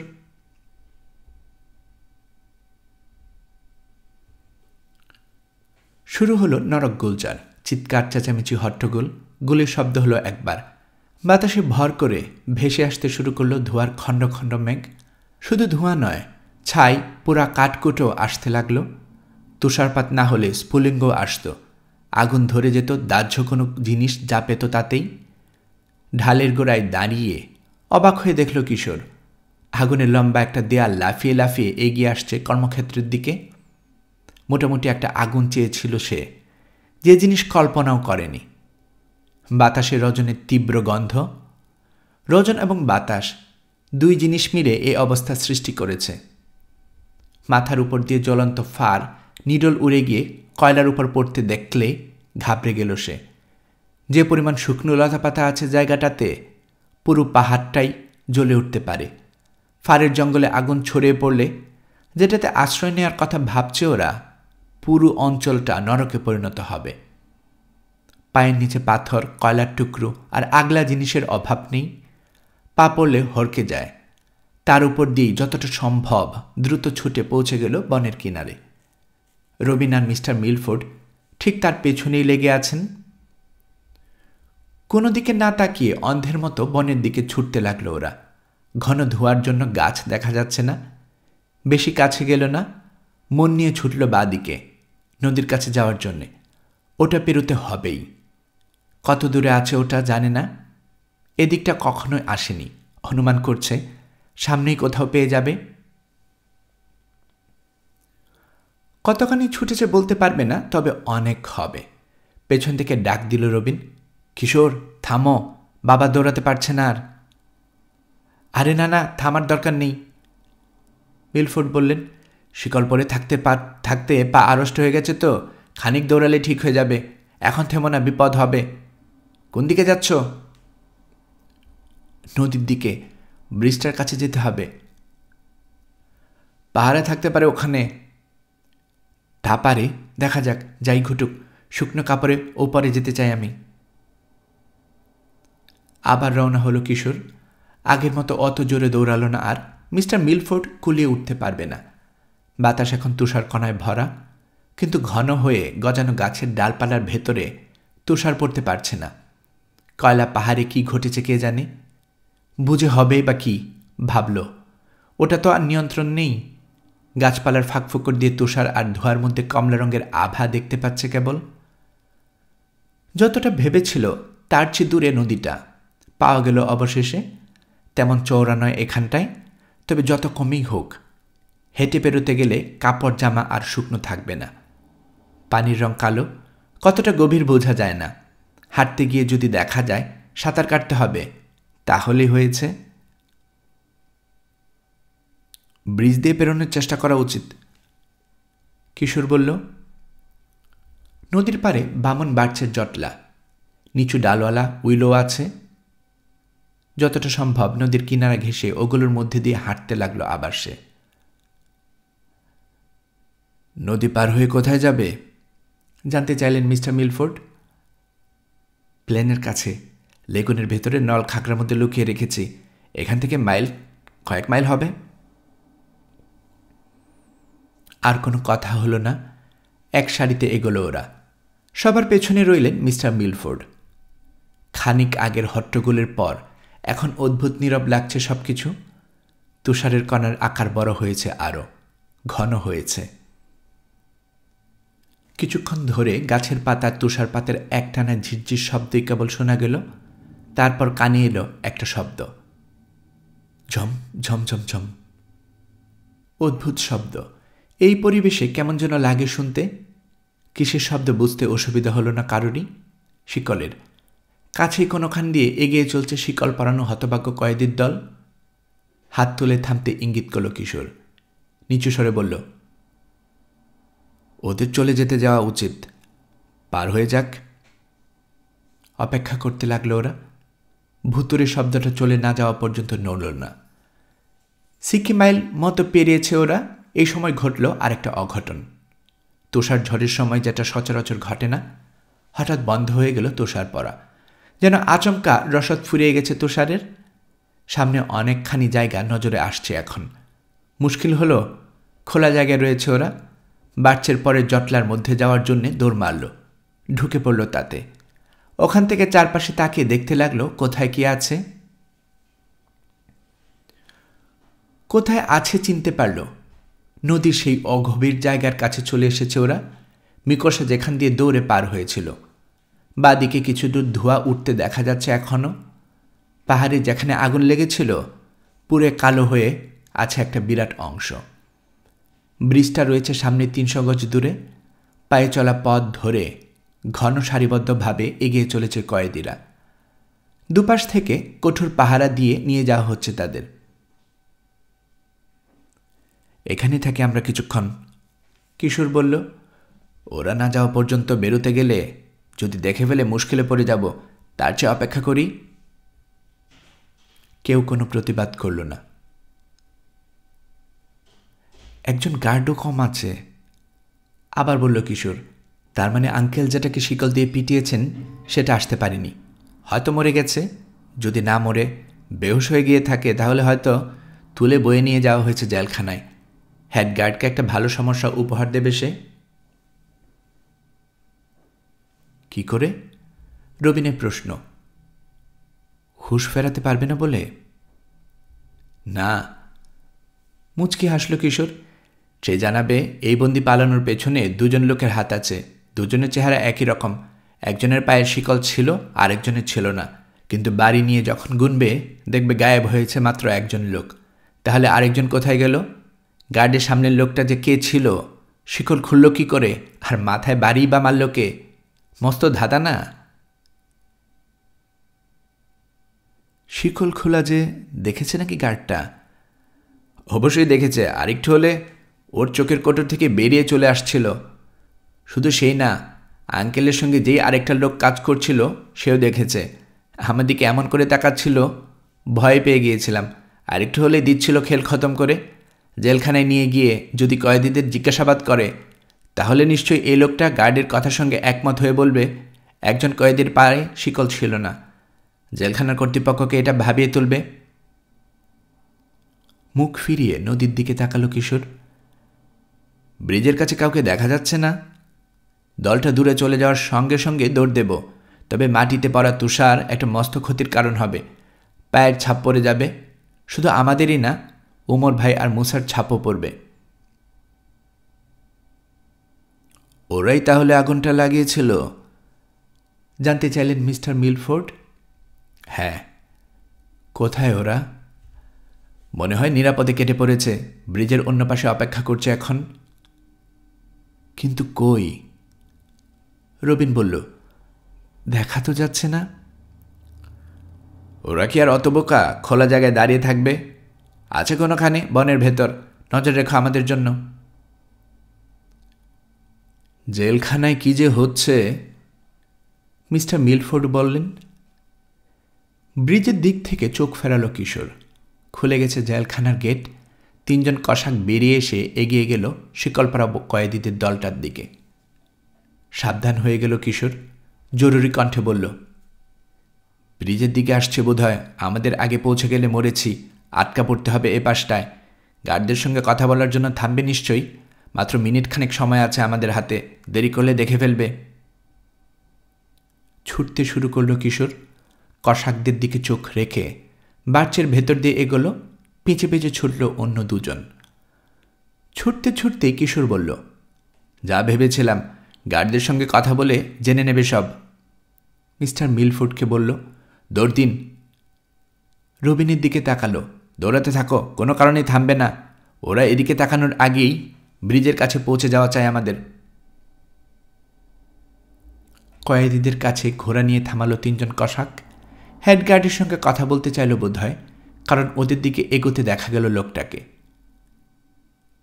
রেডি বলেই ব্রিজের দিকে ছুটল কিশোর। 200 গজ মতো পেরোতে হবে। কসাকরা আছে তার প্রায় দ্বিগুণ দূরত্বে, তবে তাদের কাছে ঘোড়াও আছে। ছুটতে ছুটতে অর্ধেক পথ চলে এসেছে কিশোররা। এই সময় দূর থেকে চিৎকার শোনা গেল। দেখে ফেলেছে ওদের। কোনো দিকে তাকালো না কিশোর। দৃষ্টি নিবন্ধ সামনে রাস্তার দিকে, যেটা ধরে ব্রিজে পৌঁছানো যায়। অন্য কোনো দিকে তাকানোর চেয়ে এখন রাস্তার দিকে চোখ রাখাই জরুরি। কোনো কারণে পা পিছলে পড়ে যাওয়া মারাত্মক বিপদ ডেকে আনবে। ছোট ছোট বাধার টপকে এক নাগারে ছুটল সে। ব্রিজের গোড়ায় গিয়ে থামল না, ব্রিজে উঠল। তারপর ফিরে তাকালো। পুরোদমে ঘোড়া ছুটি আসছে 3 ঘোড়া সওয়ার। শখানেক গজ দূরে রয়েছে আর। রবিনের কাছ থেকে পিস্তলটা নিয়ে নিলেন মিস্টার মিলফোর্ড। শান্ত কণ্ঠে 2 কিশোরকে বললেন, যাও তোমরা, ব্রিজ পেরো। তোমরা না পেরোনো পর্যন্ত কভার করে রাখছি আমি। কিন্তু বলতে গেল রবিন। যাও, জলদি করো। সব বাহাদুরি নিজেরাই নিতে চাও নাকি? রবিনের হাত ধরে টান দিল কিশোর। এসো, সময় নেই। কিশোরের পেছন পেছন ব্রিজের দিকে দৌড় দিল রবিন। ঘোড়সওয়ারদের দিকে 2 বার গুলি করলেন মিস্টার মিলফোর্ড, জানানোর জন্যে যে তার কাছেও পিস্তল আছে। কারো গায়ে গুলি লাগল না, তবে গতি কমতে বাধ্য হল কসাকরা। রাইফেল খুলে নেওয়ার জন্য ঘোড়া থামালো। সামান্য যে সময় পাওয়া গেল, এই সুযোগে রবিন আর কিশোরের পেছন পিছন মিস্টার মিলফোর্ডও ব্রিজে উঠে পড়লেন। উত্তেজনায় উমর আর মুসার কথা ভুলেই গিয়েছিল রবিন। ওদের দেখে যেন অবাক হয়ে গেল। হাত নেড়ে চিৎকার করে মুসা বলল, জলদি এসো, জলদি। কোনো মতে পেরো কেবল, তারপর জন্মের শিক্ষা দেওয়া হবে বেটাদের। এপারে আসতে হলে সাঁতার কাটা ছাড়া পথ পাবে না। 50 গজের মধ্যে এসে গেছে 3 কসাক। এগিয়ে আসছে রাইফেলগুলো হাতে, তবে যে ভঙ্গিতে এগোচ্ছে তাতে গুলি করে নিশানা ঠিক রাখতে পারবে কতখানি যথেষ্ট সন্দেহ আছে। কিশোররা পার হয়ে চলে আসতেই পকেট থেকে কি যেন বের করে আনলো মুসা। জোরে ছুঁড়ে মারল ব্রিজু লক্ষ্য করে। মাঝামাঝি জায়গার চেয়ে সামান্য দূরে পড়ল ওটা। চোখ ধাঁধানো তীব্র আলো, কানফাটা গর্জন, ধোঁয়া উঠতে শুরু করল। টুকরো টাকরা ছিটকে উড়ে গেল চারদিকে। আরও একবার একই জিনিস ছুঁড়ে মারল মুসা। বাপের জন্মে এরকম বদখত জিনিসের মুখোমুখি হয়নি বোধহয় ঘোড়াগুলো। ব্রিজের মুখের কাছে চলে আসছিল, সামনের পা তুলে পেছনের পায়ে ভর দিয়ে খাড়া হয়ে গেল। বিকট শব্দে ডাক ছাড়তে ছাড়তে ঘুরে দিল দৌড়। এক হাতে রাইফেল নিয়ে লোকগুলো সামলাতে পারল না পিঠে বসা সওয়ারিরা। যার যেদিকে খুশি দৌড় মারল ঘোড়াগুলো। ইয়াহু বলে গলা ফাটিয়ে চিৎকার করে উঠল মুসা। গেছে গেছে ব্যাটাদের, জুরি জারি খতম। বাতাসে ধোঁয়া উড়িয়ে নিয়ে গেল। দেখা গেল ব্রিজের মাঝখানটা ধ্বংস হয়ে গেছে। মস্ত এক ফোকর। খাইছে, কাণ্ডটা কি হলো? হাসতে হাসতে বলল মুসা, জানো গতকাল ধরে এরকম কিছু করার জন্য অস্থির হয়ে অপেক্ষা করেছি আমি। সিনেমায় শত্রুপক্ষের ব্রিজ উড়ানো দেখলে হাত নিষ্পিস করত। হলো তো, কিশোর বলল। নিশ্চয় হাত নিষ্পিস বন্ধ হয়েছে এখন। জেলখানার দেয়ালে গর্ত করা লাগতে পারে ভেবে ডিনামাইটের স্টিক নিয়ে আসা হয়েছিল। তার থেকে নিশ্চয়ই গোটা কয়েক পকেটে পড়েছিল মুসা। হেনে ভালো করিনি নাকি বলো? কিশোরের মনের কথা পড়তে পেরে যেন বলে উঠল মুসা, ভাবলাম জেলখানার দেয়াল যখন ফুটো করা গেলই না, অন্য কিছু করা যাক। আমাকে জানালে না কেন? ভয়ে, হয়তো আনতে দেবে না। হয়তো ভাবতাম কাজে লাগবে না। চওড়া হাসিতে 2 পাটি দাঁত বেরিয়ে পড়ল মুসার। তাহলে স্বীকার করছো এই একটিবার অন্তত চিন্তাভাবনার ক্ষেত্রে আমি তোমার চেয়ে এগিয়ে আছি? বকবকানি থামাও, বাধা দিল কিশোর। অনেক কাজ এখনো বাকি। নিজের ঘোড়াটাকে সামলে ফেলেছে একজন সওয়ারি। দৌড়ে আসছে আবার নদীর দিকে। ব্রিজের কাছ থেকে কিছুটা উজানে রয়েছে। খারগা, রবিন বলল। মিকসা যেদিক দিয়ে নদী পেরিয়েছে, অবাক হয়ে বলল কিশোর। সেদিকে যাচ্ছে, চলো সময় থাকতে কেটে পড়ি। ও নদী পেরিয়ে চলে এলে ঝামেলা বাঁধাবে। এত কিছু করে আসার পর এখন আমাদের কারো জখম হওয়াটার কোনো কাজের কথা নয়। তা বটে। রবিনও একমত হলো কিশোরের সঙ্গে। তাকিয়ে আছে খারগার দিকে, পানিতে নামাতে চাইছে ঘোড়াটাকে। একটা গুলি মেরে দিলে কেমন হয়? কিশোরের দিকে তাকালো ওমর। কোনো লাভ হবে না, কিশোর বলল। এত দূর থেকে লাগাতে পারবেন না ওকে। তার চেয়ে গুলি বাঁচিয়ে রাখুন, ভবিষ্যতে কাজে দেবে। চলুন এখন যাওয়া যাক। সবে ঘুরতে যাবে সে, রাইফেলের গুলির শব্দ হলো। খাইছে বলে উঠল মুসা। আমরা না করলে কি হবে? অন্য কেউ গুলি করেছে ওকে লক্ষ্য করে। হারে হারে, লাগিয়ে ফেলেছে তো। খারগার হাত থেকে রাইফেল পড়ে গেল। ঘোড়াটার গলা চেপে ধরে পতন রোধ করতে চাইল। কয়েক সেকেন্ড যেন ঝুলে রইল ওই ভঙ্গিতে। ধীরে ধীরে পিছলে যাচ্ছে দেহটা। কোনো মতে জিনের উপর বসে থাকতে পারল না আর। খসে পড়ে গেল মাটিতে। ওভারকোটের কোণটা আটকে রইল জিনের এক মাথায়। এদিক ওদিক 2-4টা ছোট ছোট লাফ মারল ঘোড়াটা। খসাতে পারল না। তারপর ওকে নিয়েই দৌড়াতে শুরু করল। ঝাঁকি লেগে একসময় কোনাটা ছিঁড়ে গেল। মাটিতে পড়ে গেল খারগার লাশ। পানির এত কিনারে পড়ল, গড়িয়ে গিয়ে পড়ল পানিতে। বরফ শীতল পানিতে স্রোতে ভেসে এগিয়ে চলল মোহনার দিকে। জোর কদমে ছুটতে ছুটতে চলে গেল তার বাহন। স্তব্ধ হয়ে এতক্ষণ সেদিকে তাকিয়েছিল সবাই। অবশেষে মুখ খুললেন মিস্টার মিলফোর্ড। গুলিটা করল কে? নিশ্চয়ই মিকোসা, মুসা বলল। মাথা নাড়ল কিশোর। আমার মনে হয় না। প্লেন ছেড়ে মিকোসা এখানে যাবে না কোনোভাবেই। ওহো, ওমর বলল। একটা কথা বলতে ভুলে গেছি। একটু আগে মার্কভকে দেখলাম। আমরা যেখানে লুকিয়েছিলাম তার কাছে দিয়ে দৌড়ে চলে গেল। আগুন লাগানোর পর এক পলকের জন্য দেখেছি বনের ভেতর দিয়ে চলে গেছে। মার্কভটা আবার কে? জানতে চাইলেন মিস্টার মিলফোর্ড। তোমাদের কোনো বন্ধু নাকি?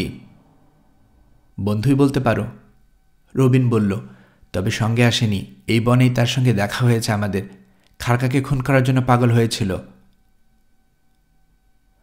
অনেকে ওকে খুন করার জন্য পাগল। ও কি মানুষ নাকি? নরকের শয়তান। কিন্তু তার উপর মার্কভের এত আক্রোশ কেন?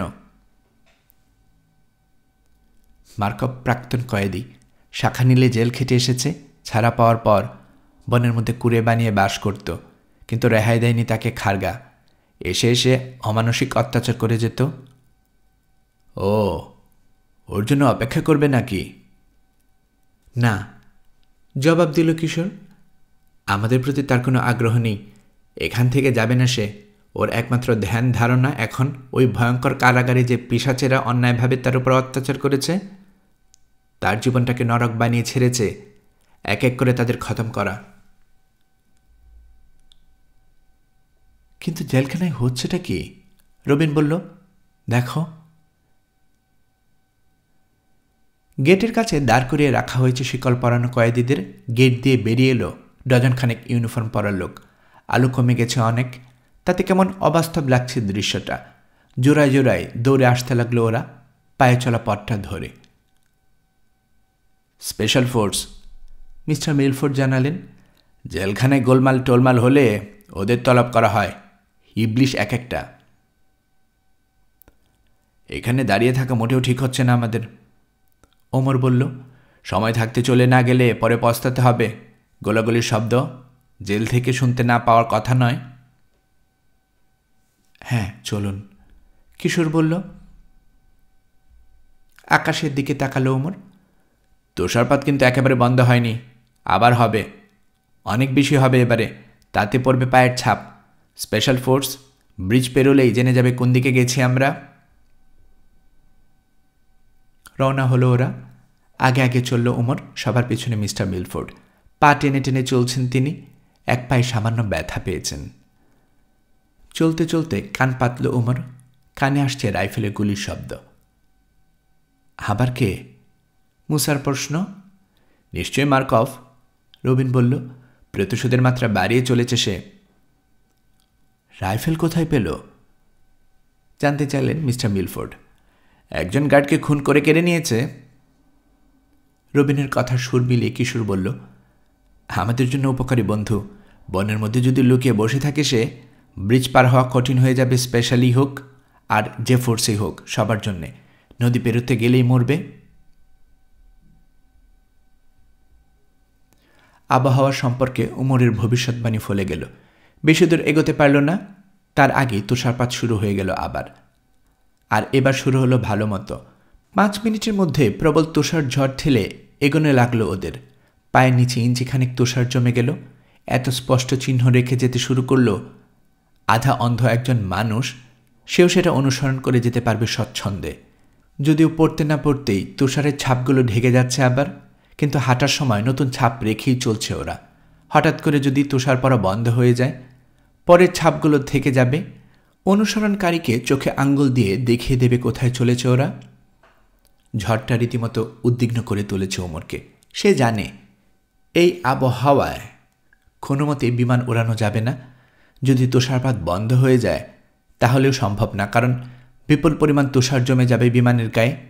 এত ভার নিয়ে উঠতেই পারবে না। মিস্টার মিলফোর্ডকে জিজ্ঞেস করল ওমর, আচ্ছা, আপনি তো ভালো জানেন এখানে কিভাবে কাজ চালায় ওরা। এরকম আবহাওয়ায় কি খোঁজাখুঁজি চালিয়ে যাবে? মিস্টার মিলফোর্ড বললেন, খুঁজবে, তবে কিছু বিশেষ জায়গায় বেছে বেছে কিছু কিছু জায়গায় পাহারা বসিয়ে দেবে। এই যেমন মাছ ধরা নৌকা, কুড়েগুলো, যেখানে যেখানে খাবার পাওয়ার সম্ভাবনা আছে। কারণ কেউ পালালে প্রথমে তার দরকার খাবার।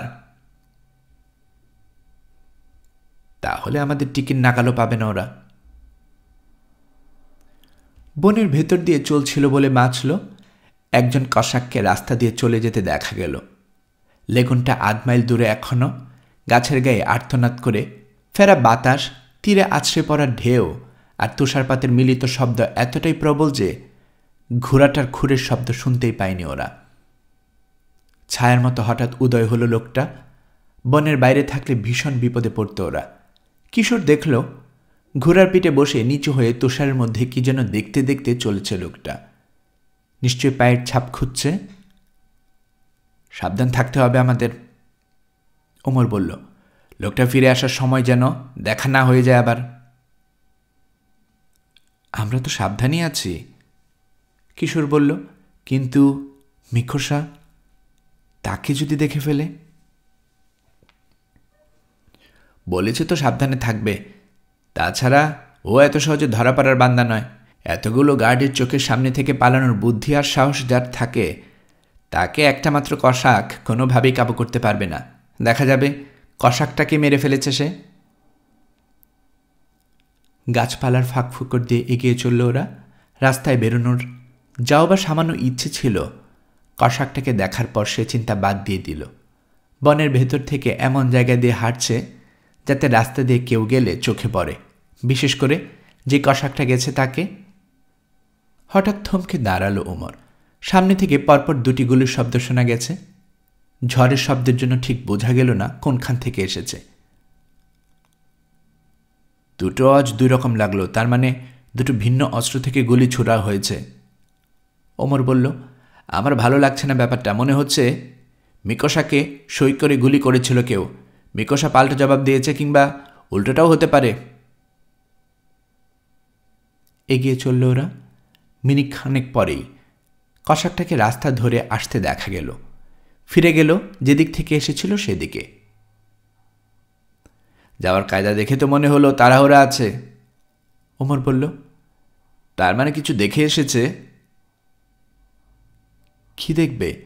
প্লেনটা দেখেছে বলে মনে হয় না আমার। 5-7 গজের বেশি দৃষ্টি চলছে না, দেখবে কি করে? অত অনুমান টনুমান করে লাভ নেই, ওমর বলল। মিকোসার সঙ্গে দেখা হলেই জানা যাবে কি হয়েছে। যদি তাকে পাওয়া যায় ওখানে। আপনি কি ভাবছেন? সত্যি কথা হলো, গুলির শব্দটা আমার ভালো লাগেনি। জলদি চলো। ভয়ানক অনিশ্চয়তার মধ্য দিয়ে বাকি যাত্রাটা শেষ করল ওরা। ঝড়ের গতি বাড়ছে আরও, কমার কোনো লক্ষণই নেই। কিছুক্ষণ চলার পর ওমর বলল, লেগুনটা পার হয়ে চলে গেলে পড়ব মহাবিপদে। ওই ঝড়ের মধ্যে তখন প্লেনটাকে খুঁজে বের করা হবে অসম্ভব, হারিয়ে যাব। গলা চড়িয়ে হাঁক দিল মিকোসার নাম ধরে। জবাব নেই। কয়েকবার ডেকে ডেকে সাড়া না পেয়ে আরও 50 গজ মতো এগোলো ওমর। তারপর আবার ডাক দিল। এবারও সাড়া নেই। কসাকটা ওকে গুলি করে মেরে রেখে গেল নাকি? কিশোর বলল। সারাদিন চেঁচালেও সাড়া পাব না। জবাব দিল না ওমর। আরও কয়েক গজ এগোলো। ডাক দিল আবার, মিকোসা, মিকোসা। এবার সারা এলো। জবাব দিল মিকোসা, এই যে আমি এখানে। হাঁপ ছেড়ে বাঁচল সবাই। আরও কয়েক কদম এগোনোর পর দেখা গেল তার। আমরা তো চিন্তায় পড়ে গিয়েছিলাম, ওমর বলল। ভাবলাম গুলি করে ফেলে রেখে গেছি বুঝি আপনাকে। তার কথার জবাব দিল না মিকোসা। তাকিয়ে রয়েছে মিস্টার মিলফোর্ডের দিকে। ধীরে ধীরে হাসি ফুটে উঠল মুখে। চওড়া হলো হাসিটা। হাত বাড়িয়ে দিতে দিতে বলল, মুক্তি তাহলে পেলেন? হ্যাঁ, পেলাম। হাতটা ধরলেন মিস্টার মিলফোর্ড। কিন্তু ওসব কথা পরে হবে। গুলির শব্দ যে শুনলাম, ব্যাপারটা কি? হামা কি করেছিল? মিকোসা জানালো, মিস করেছে। তবে মিস যে হয়ে গেছে, ক্ষতিটা হয়েছে সেটাও কম ভয়ঙ্কর নয়। কি করেছে? জিজ্ঞেস করল ওমর। ডিঙ্গিটা ফুটো করে দিয়েছে। কি করেছে? ক্ষতির ভয়াবহতা প্রথমে যেন মগজে ঢুকল না ওমরের। কিশোর জানতে চাইল, কি করে ঘটল এই সর্বনাশ? আপনার না পাহারা দেওয়ার কথা ছিল? 20 মিনিট আগ পর্যন্ত তাই দিচ্ছিলাম, মিকোসা জানালো।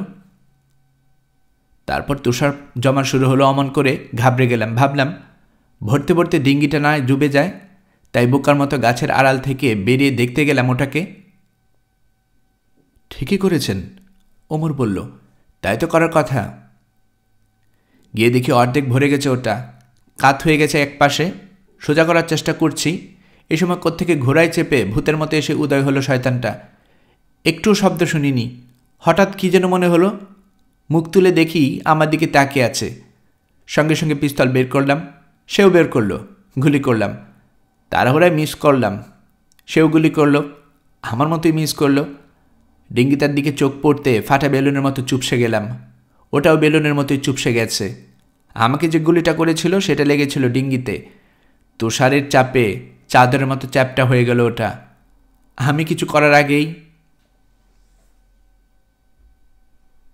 ফুটু হয়ে গেলে আর আপনি কি করবেন?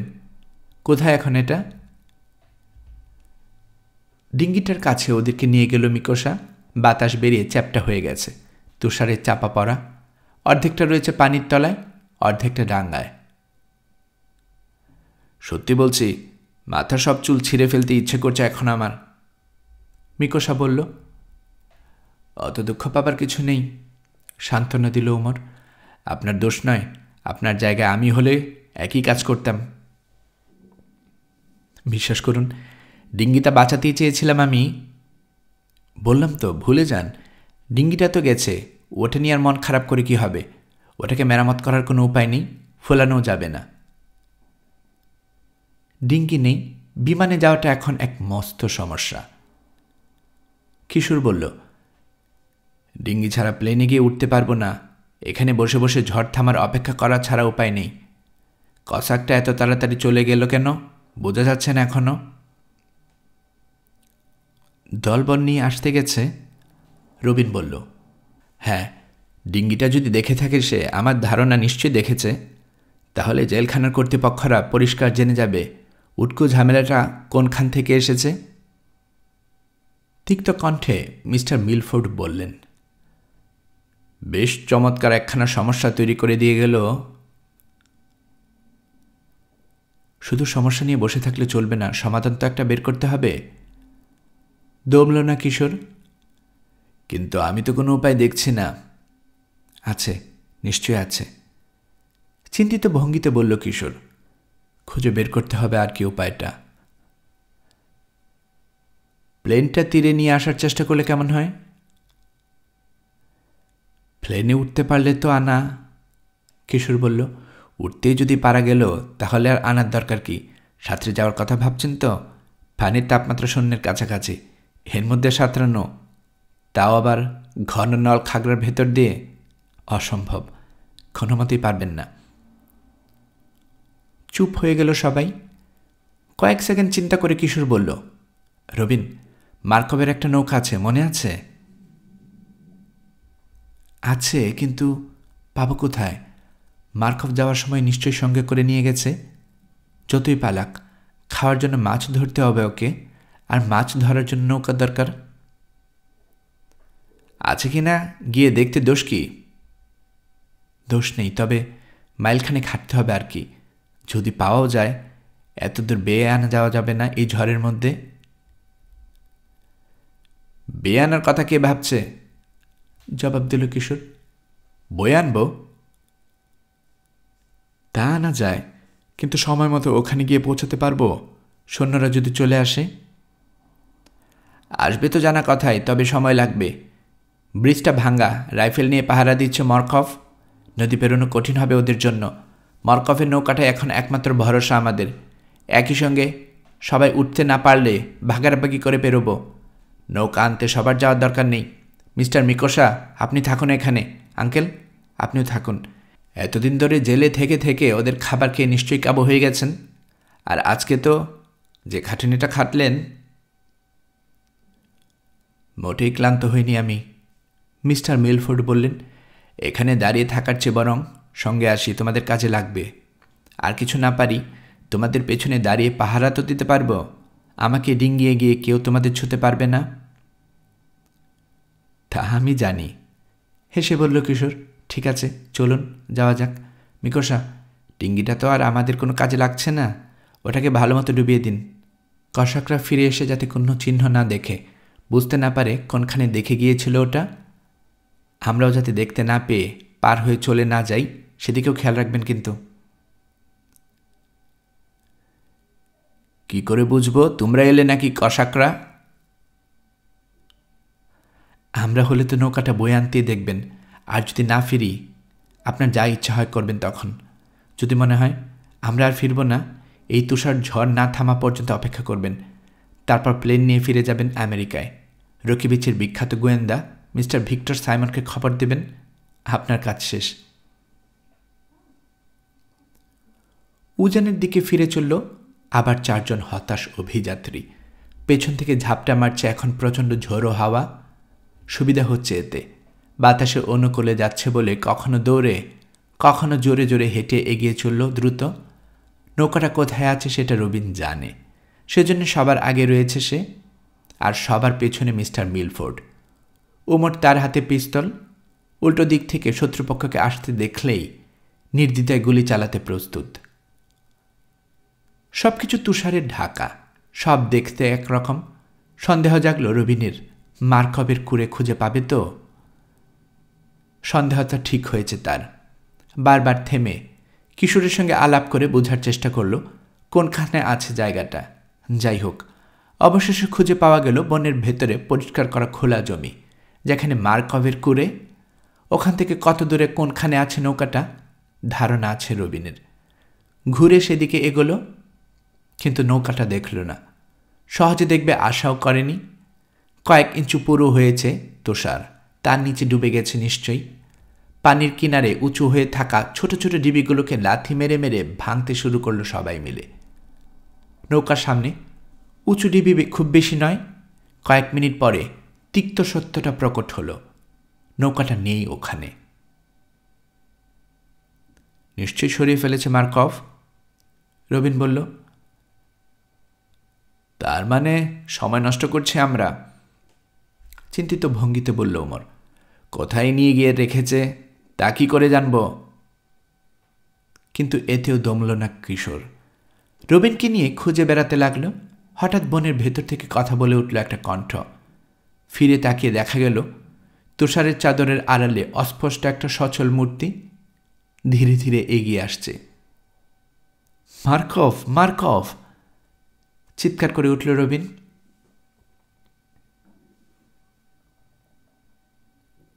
কি বলছো? জানতে চাইল কিশোর। কি খুঁজছে আমরা জিজ্ঞেস করছে। বলো ওর নৌকাটা খুঁজছে। নৌকাটা কোথায় জিজ্ঞেস করল রবিন। বিচিত্র পোশাকে এই ঝড়ের মধ্যে অদ্ভুত লাগছে মার্কভকে। সারা গায়ে তুষারকণা লেগে আছে, কোমরে কোরাল, হাতে রাইফেল। তার সঙ্গে কথা বলে রবিন জানল নৌকাটা তুলে এনে লুকিয়ে রেখেছে সে। বেশি দূরে না, কাছে আছে। ওর ধারণা হয়েছিল কসাকগুলো এসে বিপদে ফেলবে আমাদের, সাহায্যে লাগতে পেরে ভেবে এখানে অপেক্ষা করছিল। ওকে বলো আমাদের নৌকাটা নষ্ট করে দিয়েছে এক কসাক। কিশোর বলল, জিজ্ঞেস করো ওটা ধার দেবে কিনা। সঙ্গে সঙ্গে রাজি হয়ে গেল মার্কভ। বনের ভেতর নিয়ে গেল ওদেরকে। নৌকাটা কোথায় রেখেছে দেখালো। একমাত্র দাঁড়টা পড়ে আছে নৌকার মধ্যে।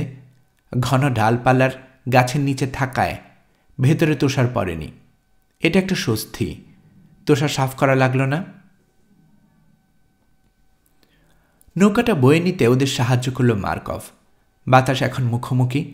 এগোনোটা এমনিতেই কঠিন, তার উপর যুক্ত হয়েছে নৌকার বোঝা, এবং তার উপর নৌকার গায়ে বাতাসের ঝাপটা। এত প্রতিকূলতার মধ্যেও স্বস্তি পেল কিশোর। নৌকাটা পাওয়া গেছে, আর তুষারপাত ওদের পায়ের চিহ্ন ঢেকে দিচ্ছে। অদ্ভুত ব্যাপার। গন্তব্যে যখন পৌঁছালো, মিকোসা ওদের থামতে বলল। তখন প্রতিকূলতার সঙ্গে লড়াইটা থেমে যাওয়ায় কেমন হতাশ লাগলো কিশোরের। পানিতে নামানো হলো নৌকা, মাত্র 2 জন লোক ধরে, তাতে ডুবুডুবু। তার মানে 2 জন করে যাবে বিমানে। একজনকে নামিয়ে অন্যজন নৌকা নিয়ে ফিরে আসবে, তখন যাবে আরেকজন। অর্থাৎ প্রতিবারে 1 জন করে লোক প্লেনে উঠতে পারবে। প্রথমে মিস্টার মিলফোর্ডকে তুলে দিয়ে আসতে বলল ওমর। প্রতিবাদ করলেন না তিনি। খুন করেও লাভ নেই, কেউ শুনবে না তার কথা, অহেতুক সময় নষ্ট। উঠে পড়লেন নৌকায়। বাইতে গিয়ে মিকোসা দেখে নৌকা উল্টানোর কোনো সম্ভাবনা নেই। নলকাঁকড়ার ফাঁকফুকর দিয়ে এগোনোর সময় গাছগুলো এক ধরনের ভারসাম্য তৈরি করে দিয়েছে। ঢেউয়ে তেমন উঠতে দিচ্ছে না, অথচ নদীতে এখন বড় বড় ঢেউ। তুষারের চাদরের আড়ালে নৌকাটা অদৃশ্য হয়ে যেতে দেখল কিশোর। উদ্বিগ্ন হয়ে অপেক্ষা করতে লাগল। মনে হলো বহু যুগ পরে আবার নৌকা নিয়ে ফিরে এলো মিকোসা। এরপর গেল মুসা। মিকোসাকে নামিয়ে দিয়ে ফিরে এলো। তারপর গেল কিশোর। সেই নৌকা ভালো বাইতে পারে না, সুতরাং তাকে নামিয়ে দিয়ে আবার মুসাকে ফিরে আসতে হলো। এরপর কে যাবে এ নিয়ে ঠেলাঠেলি। রবিন যুক্তি দেখালো উমরের চলে যাওয়া উচিত। সে নিজে গেলে মার্কভের সঙ্গে কথা বলার লোক থাকবে না। চাপাচাপি করল না উমর, চলে গেল। ফিরে এলো মুসাকে নামিয়ে দিয়ে। নৌকায় চাপল রবিন। উমরকে নামিয়ে দিয়ে ফিরে এলো সে। মার্কভকে অনুরোধ করল তাকে নামিয়ে দিয়ে আসতে। পৌঁছে দিল মার্কভ। প্লেনের দরজায় দাঁড়িয়ে আছে কিশোর। রবিনকে বলল, ওকে জিজ্ঞেস করো আমাদের সঙ্গে যাবে কি না। মাথা নাড়ল রবিন, বলল, না যাবে না, জিজ্ঞেস করেছিলাম। ও বলেছে আমাকে নামিয়ে দিয়ে তীরে ফিরে যাবে, নৌকাটা লুকিয়ে রেখে ঢুকে যাবে জঙ্গলে। তারপর কসাকদের বিরুদ্ধে আসল যুদ্ধটা শুরু হবে ওর। যতজনকে পারবে খতম করবে। এতজনের সঙ্গে একা পারবে না, শেষ পর্যন্ত মরতে হবে ওদের হাতে, জানে সে, কিন্তু কেয়ার করে না। জীবনের কোনো দাম নেই এখন ওর কাছে, মৃত্যু পরোয়া করে না।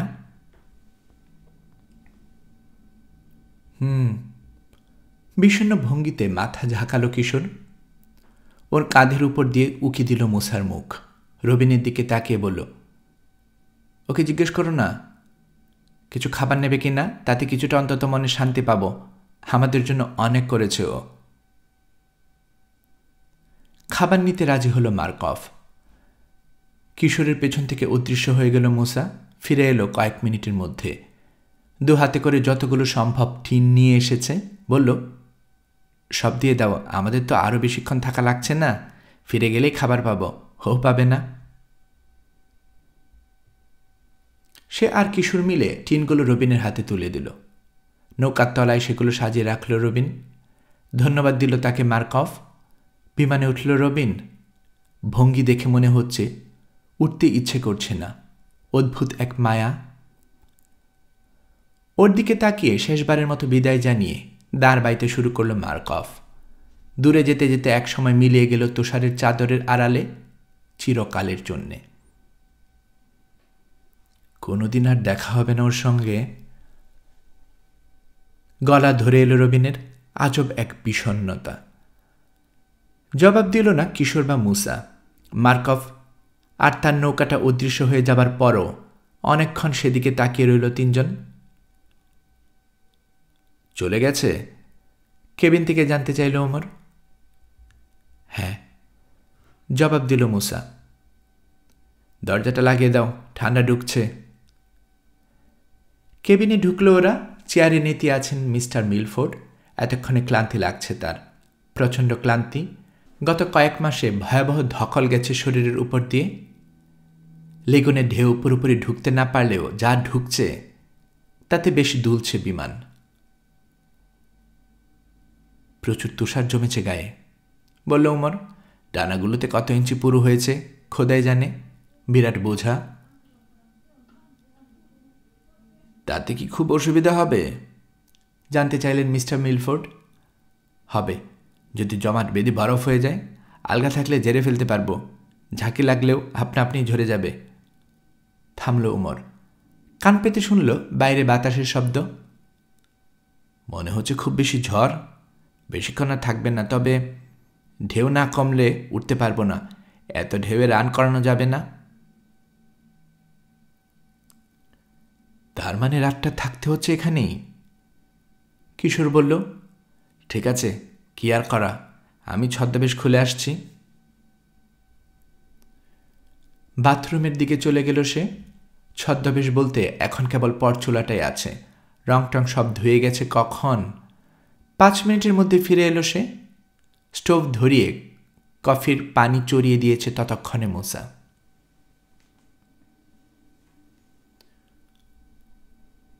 বাকি রাতটা কসাকদের উৎপাত ছাড়াই কেটে গেল কোনো মতে। অস্বস্তি আর উদ্বেগে ভরা একটা দুর্যোগের রাত। সারা রাত বিমানটাকে নিয়ে খেলা করল যেন বাতাস। একটু পরপরে টান মারে, হ্যাঁচকা টানে ছিঁড়ে ফেলতে চাইল শিকল। নোঙ্গর উপড়ানোর পায়তারা করল। ফলে কেউ ঠিকমতো ঘুমোতে পারল না। চেয়ারে বসে ঢুলতে লাগল আর চমকে চমকে উঠল বারবার। তাই ভোর যখন হলো স্বস্তির নিঃশ্বাস ফেলল সবাই। বাইরের অবস্থা দেখার জন্য দরজা খুলে উকি দিল কিশোর। তুষারপাত থেমে গেছে, তাপমাত্রা বেড়েছে খানিকটা। মেঘের ফাঁকে ফাঁকে উকি দিচ্ছে কেমন পানি ভরা নিস্তেজ সূর্য। বাতাসের গতি অনেক কম। ঝড় থেমেছে অবশেষে। ঘন নল খাগড়ার বনে আশ্রয় নেয়া হাঁসেরা ফিরে আসতে শুরু করেছে। রাস্তার দিকে তাকালো সে, কাউকে চোখে পড়ল না। ফারের ডালে জমা তুষার বোঝা হয়ে গিয়ে খসে খসে পড়ছে। পাশে এসে দাঁড়ালো ওমর। মোহনার দিকে তাকিয়ে বলল, ঢেউ এখনো যথেষ্ট, তবে ঘণ্টাখানিকের মধ্যে কমে যাবে আশা করছি। তখন ওরা যাবে, ততক্ষণে ডানা আর পিঠে জমা তুষারও ঝরে যাবে অনেক। অপেক্ষা করা ছাড়া আর কিছু করার নেই। রাস্তার দিকে চোখ রেখে বসে রইল ওরা। কসাকরা চলে আসে কিনা দেখছে। ককপিটে বসল উমর। উড়ানোর চেষ্টা করার আগে গরম করা দরকার। চালু করতে করতে অনেক কায়দা কানুন করতে হলো, কারণ বরফের মতো শীতল হয়ে আছে ইঞ্জিনগুলো। বেশ কিছু উদ্বিগ্ন মুহূর্ত আর কয়েকবার ব্যর্থ হবার পর অবশেষে চালু হয়ে গেল একটা ইঞ্জিন, তারপর পরে আরেকটা। থ্রোটল বাড়াতে ভয় পাচ্ছে উমর। গর্জন শুনে কৌতূহলী হয়ে যদি দেখতে চলে আসে কসাকরা। মিনিট 10 চালু করে বন্ধ করে দিল। এই সময় এসে হাজির হলো পেট্রোল বোটটা। গলুয়ের নিচে পানির কাটার নমুনা দেখে বোঝা যাচ্ছে গতি খুব বেশি। আমাদের দেখেনি এখনো। বোটটার দিকে তাকিয়ে থেকে উমর বলল, মার্কবের কুড়ের দিকে চলেছে। আমাদের দেখে ফেলবে, কিশোর বলল। প্লেনের উপর থেকে নল খাগড়াগুলো পড়ে গেছে, পিঠ বেরিয়ে পড়েছে, দেখে ফেলবে শিওর।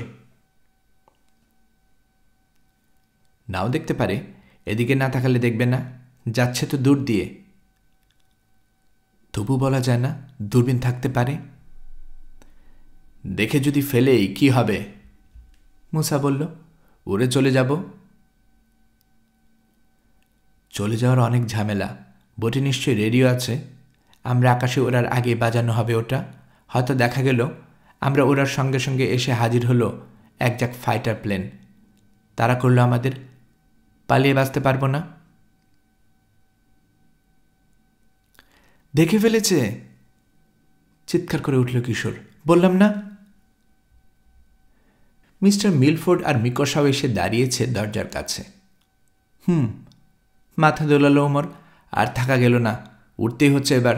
যাও, ভেতরে যাও সবাই। মুসা, দরজাটা লাগিয়ে দাও। দ্রুত ককপিটের দিকে চলে গেল উমর। মুসা দরজাটা লাগিয়ে দিল। যার যার সিটে গিয়ে বসল সবাই। শক্ত হয়ে বসতে বলল উমর। লেগুনের ভেতর গাছপালার আড়ালে থাকাতে ঢেউয়ের দাপট অতটা বোঝা যায়নি, কিন্তু খোলা নদীতে পড়তে ভয়ানক দোল খেতে আরম্ভ করল বিমান। ওড়ার চেষ্টা চালালো উমর। গতি বাড়াতে পারছে না ঢেউয়ের জন্য, তবে ঢেউই শেষ পর্যন্ত উঠতে সাহায্য করল ওকে। বড় একটা ঢেউয়ের ধাক্কা চূড়া দিয়ে শূন্য তুলে দিল বিমানটাকে। মৃদু হাসি ফুটল উমরের মুখে। বিপজ্জনক এলাকা থেকে যত দ্রুত সম্ভব সরে পড়তে চাইছে, কিন্তু বেশি উপরে উঠল না। দ্বীপ থেকে আরও কেউ দেখে ফেলতে পারে এই ভয়ে প্রায় পানি ছুঁয়ে ছুটতে লাগলো খোলা সাগরের দিকে। মোহনার কাছে পৌঁছে তারপর উপরে উঠল। সোজা উড়ে চলল জাপান সীমান্তের দিকে। আকাশের দিকে নজর রাখো, পাশে বসা কিশোরকে নির্দেশ দিল সে। আর উপরে উঠবেন না? না, নিচে থাকলে চোখে পড়ার সম্ভাবনা কম। 10 মিনিটের মধ্যে একটা অদ্ভুত কালো বস্তুর মতো দ্বীপটাকে পেছনে ফেলে এলো বিমান। আরও কয়েক মিনিট পর দক্ষিণ দিগন্তে ভেসে উঠল একটা নোংরা অস্পষ্ট কালো দাগ, জাপানের সীমারেখা। এসে গেছে, হঠাৎ বলে উঠল কিশোর। কোথায়? লেজ বরাবর পিছনে 5000 ফুট দূরে। কটা? 3। কাছে আসার আগে পালাতে না পারলে শরীর সমাধি আছে কপালে। পেছনে তাকালো না উমর। শক্ত হয়ে গেল চোয়াল। দৃষ্টি নিবন্ধ দক্ষিণের দাগটার দিকে। ধীরে ধীরে বড় হচ্ছে ওটা, স্পষ্ট হচ্ছে। জাপানের সীমানায় আমাদের তাড়া করার সাহস পাবে না ওরা। রবিনকে বলো এয়ারপোর্টের সঙ্গে যোগাযোগ করতে, বিপদে পড়েছি জানাতে বলো। বলো সাংবাদিকদের প্ল্যান, ইঞ্জিনে গোলযোগ নামাবার অনুমতি চাইছি। আরও বলো আমাদের সঙ্গে একজন জাপানি পাইলটও আছে, কিছুদিন আগে নিখোঁজ হয়েছিল, তাকে পাওয়া গেছে, দরকার হলে তার নামও জানাতে পারো। তাড়াতাড়ি উঠে পেছনে চলে গেল কিশোর। পরের কয়েক মিনিট টান টান উত্তেজনার মধ্যে কাটল। শত্রুদের বিমানগুলো অনেক বেশি আধুনিক। দেখতে দেখতেই কাছে চলে এলো। গুলির রেঞ্জের মধ্যে পেতে দেরি নেই। ঠিক সেই সময় উল্টো দিক থেকে উড়ে আসতে দেখা গেল আরও 4টে বিমান। রবিনের মেডে পেয়ে দেখতে আসছে কতটা বিপদে পড়েছে সাংবাদিকদের বিমানটা। 4টে জাপানি বিমানকে দেখে গুলি করতে দ্বিধা করল রাশানরা। এই সুযোগে জাপানের সীমানায় ঢুকে পড়ল ওমর। দুই পাশ থেকে ঘিরে এলো জাপানি বিমানগুলো, প্রায় বগল দাবা করে নিয়ে চলল আমেরিকান বিমানটাকে। রাশানরা সীমানার বাইরে অনিশ্চিত ভঙ্গিতে ঘোরাঘুরি করল কিছুক্ষণ, তারপর ফিরে চলল যেদিক থেকে এসেছিল।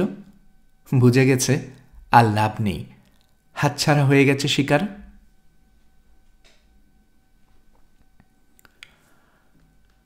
গল্পকরণে এতক্ষণ আপনারা শুনছিলেন রকিব হাসানের লেখা গল্প দুর্গম কারাগারের 3য় অর্থাৎ শেষ পর্ব।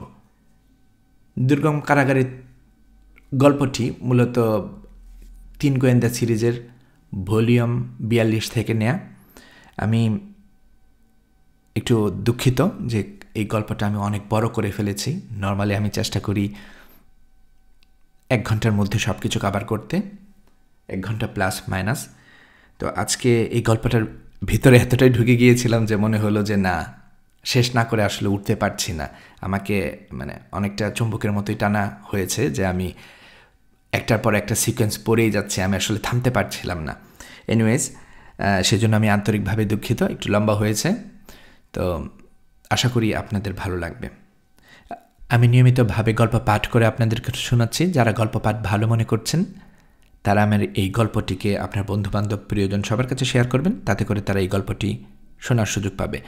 আর আপনারা ভালো থাকবেন সেই প্রত্যাশা এখানে বিদায় নিচ্ছে।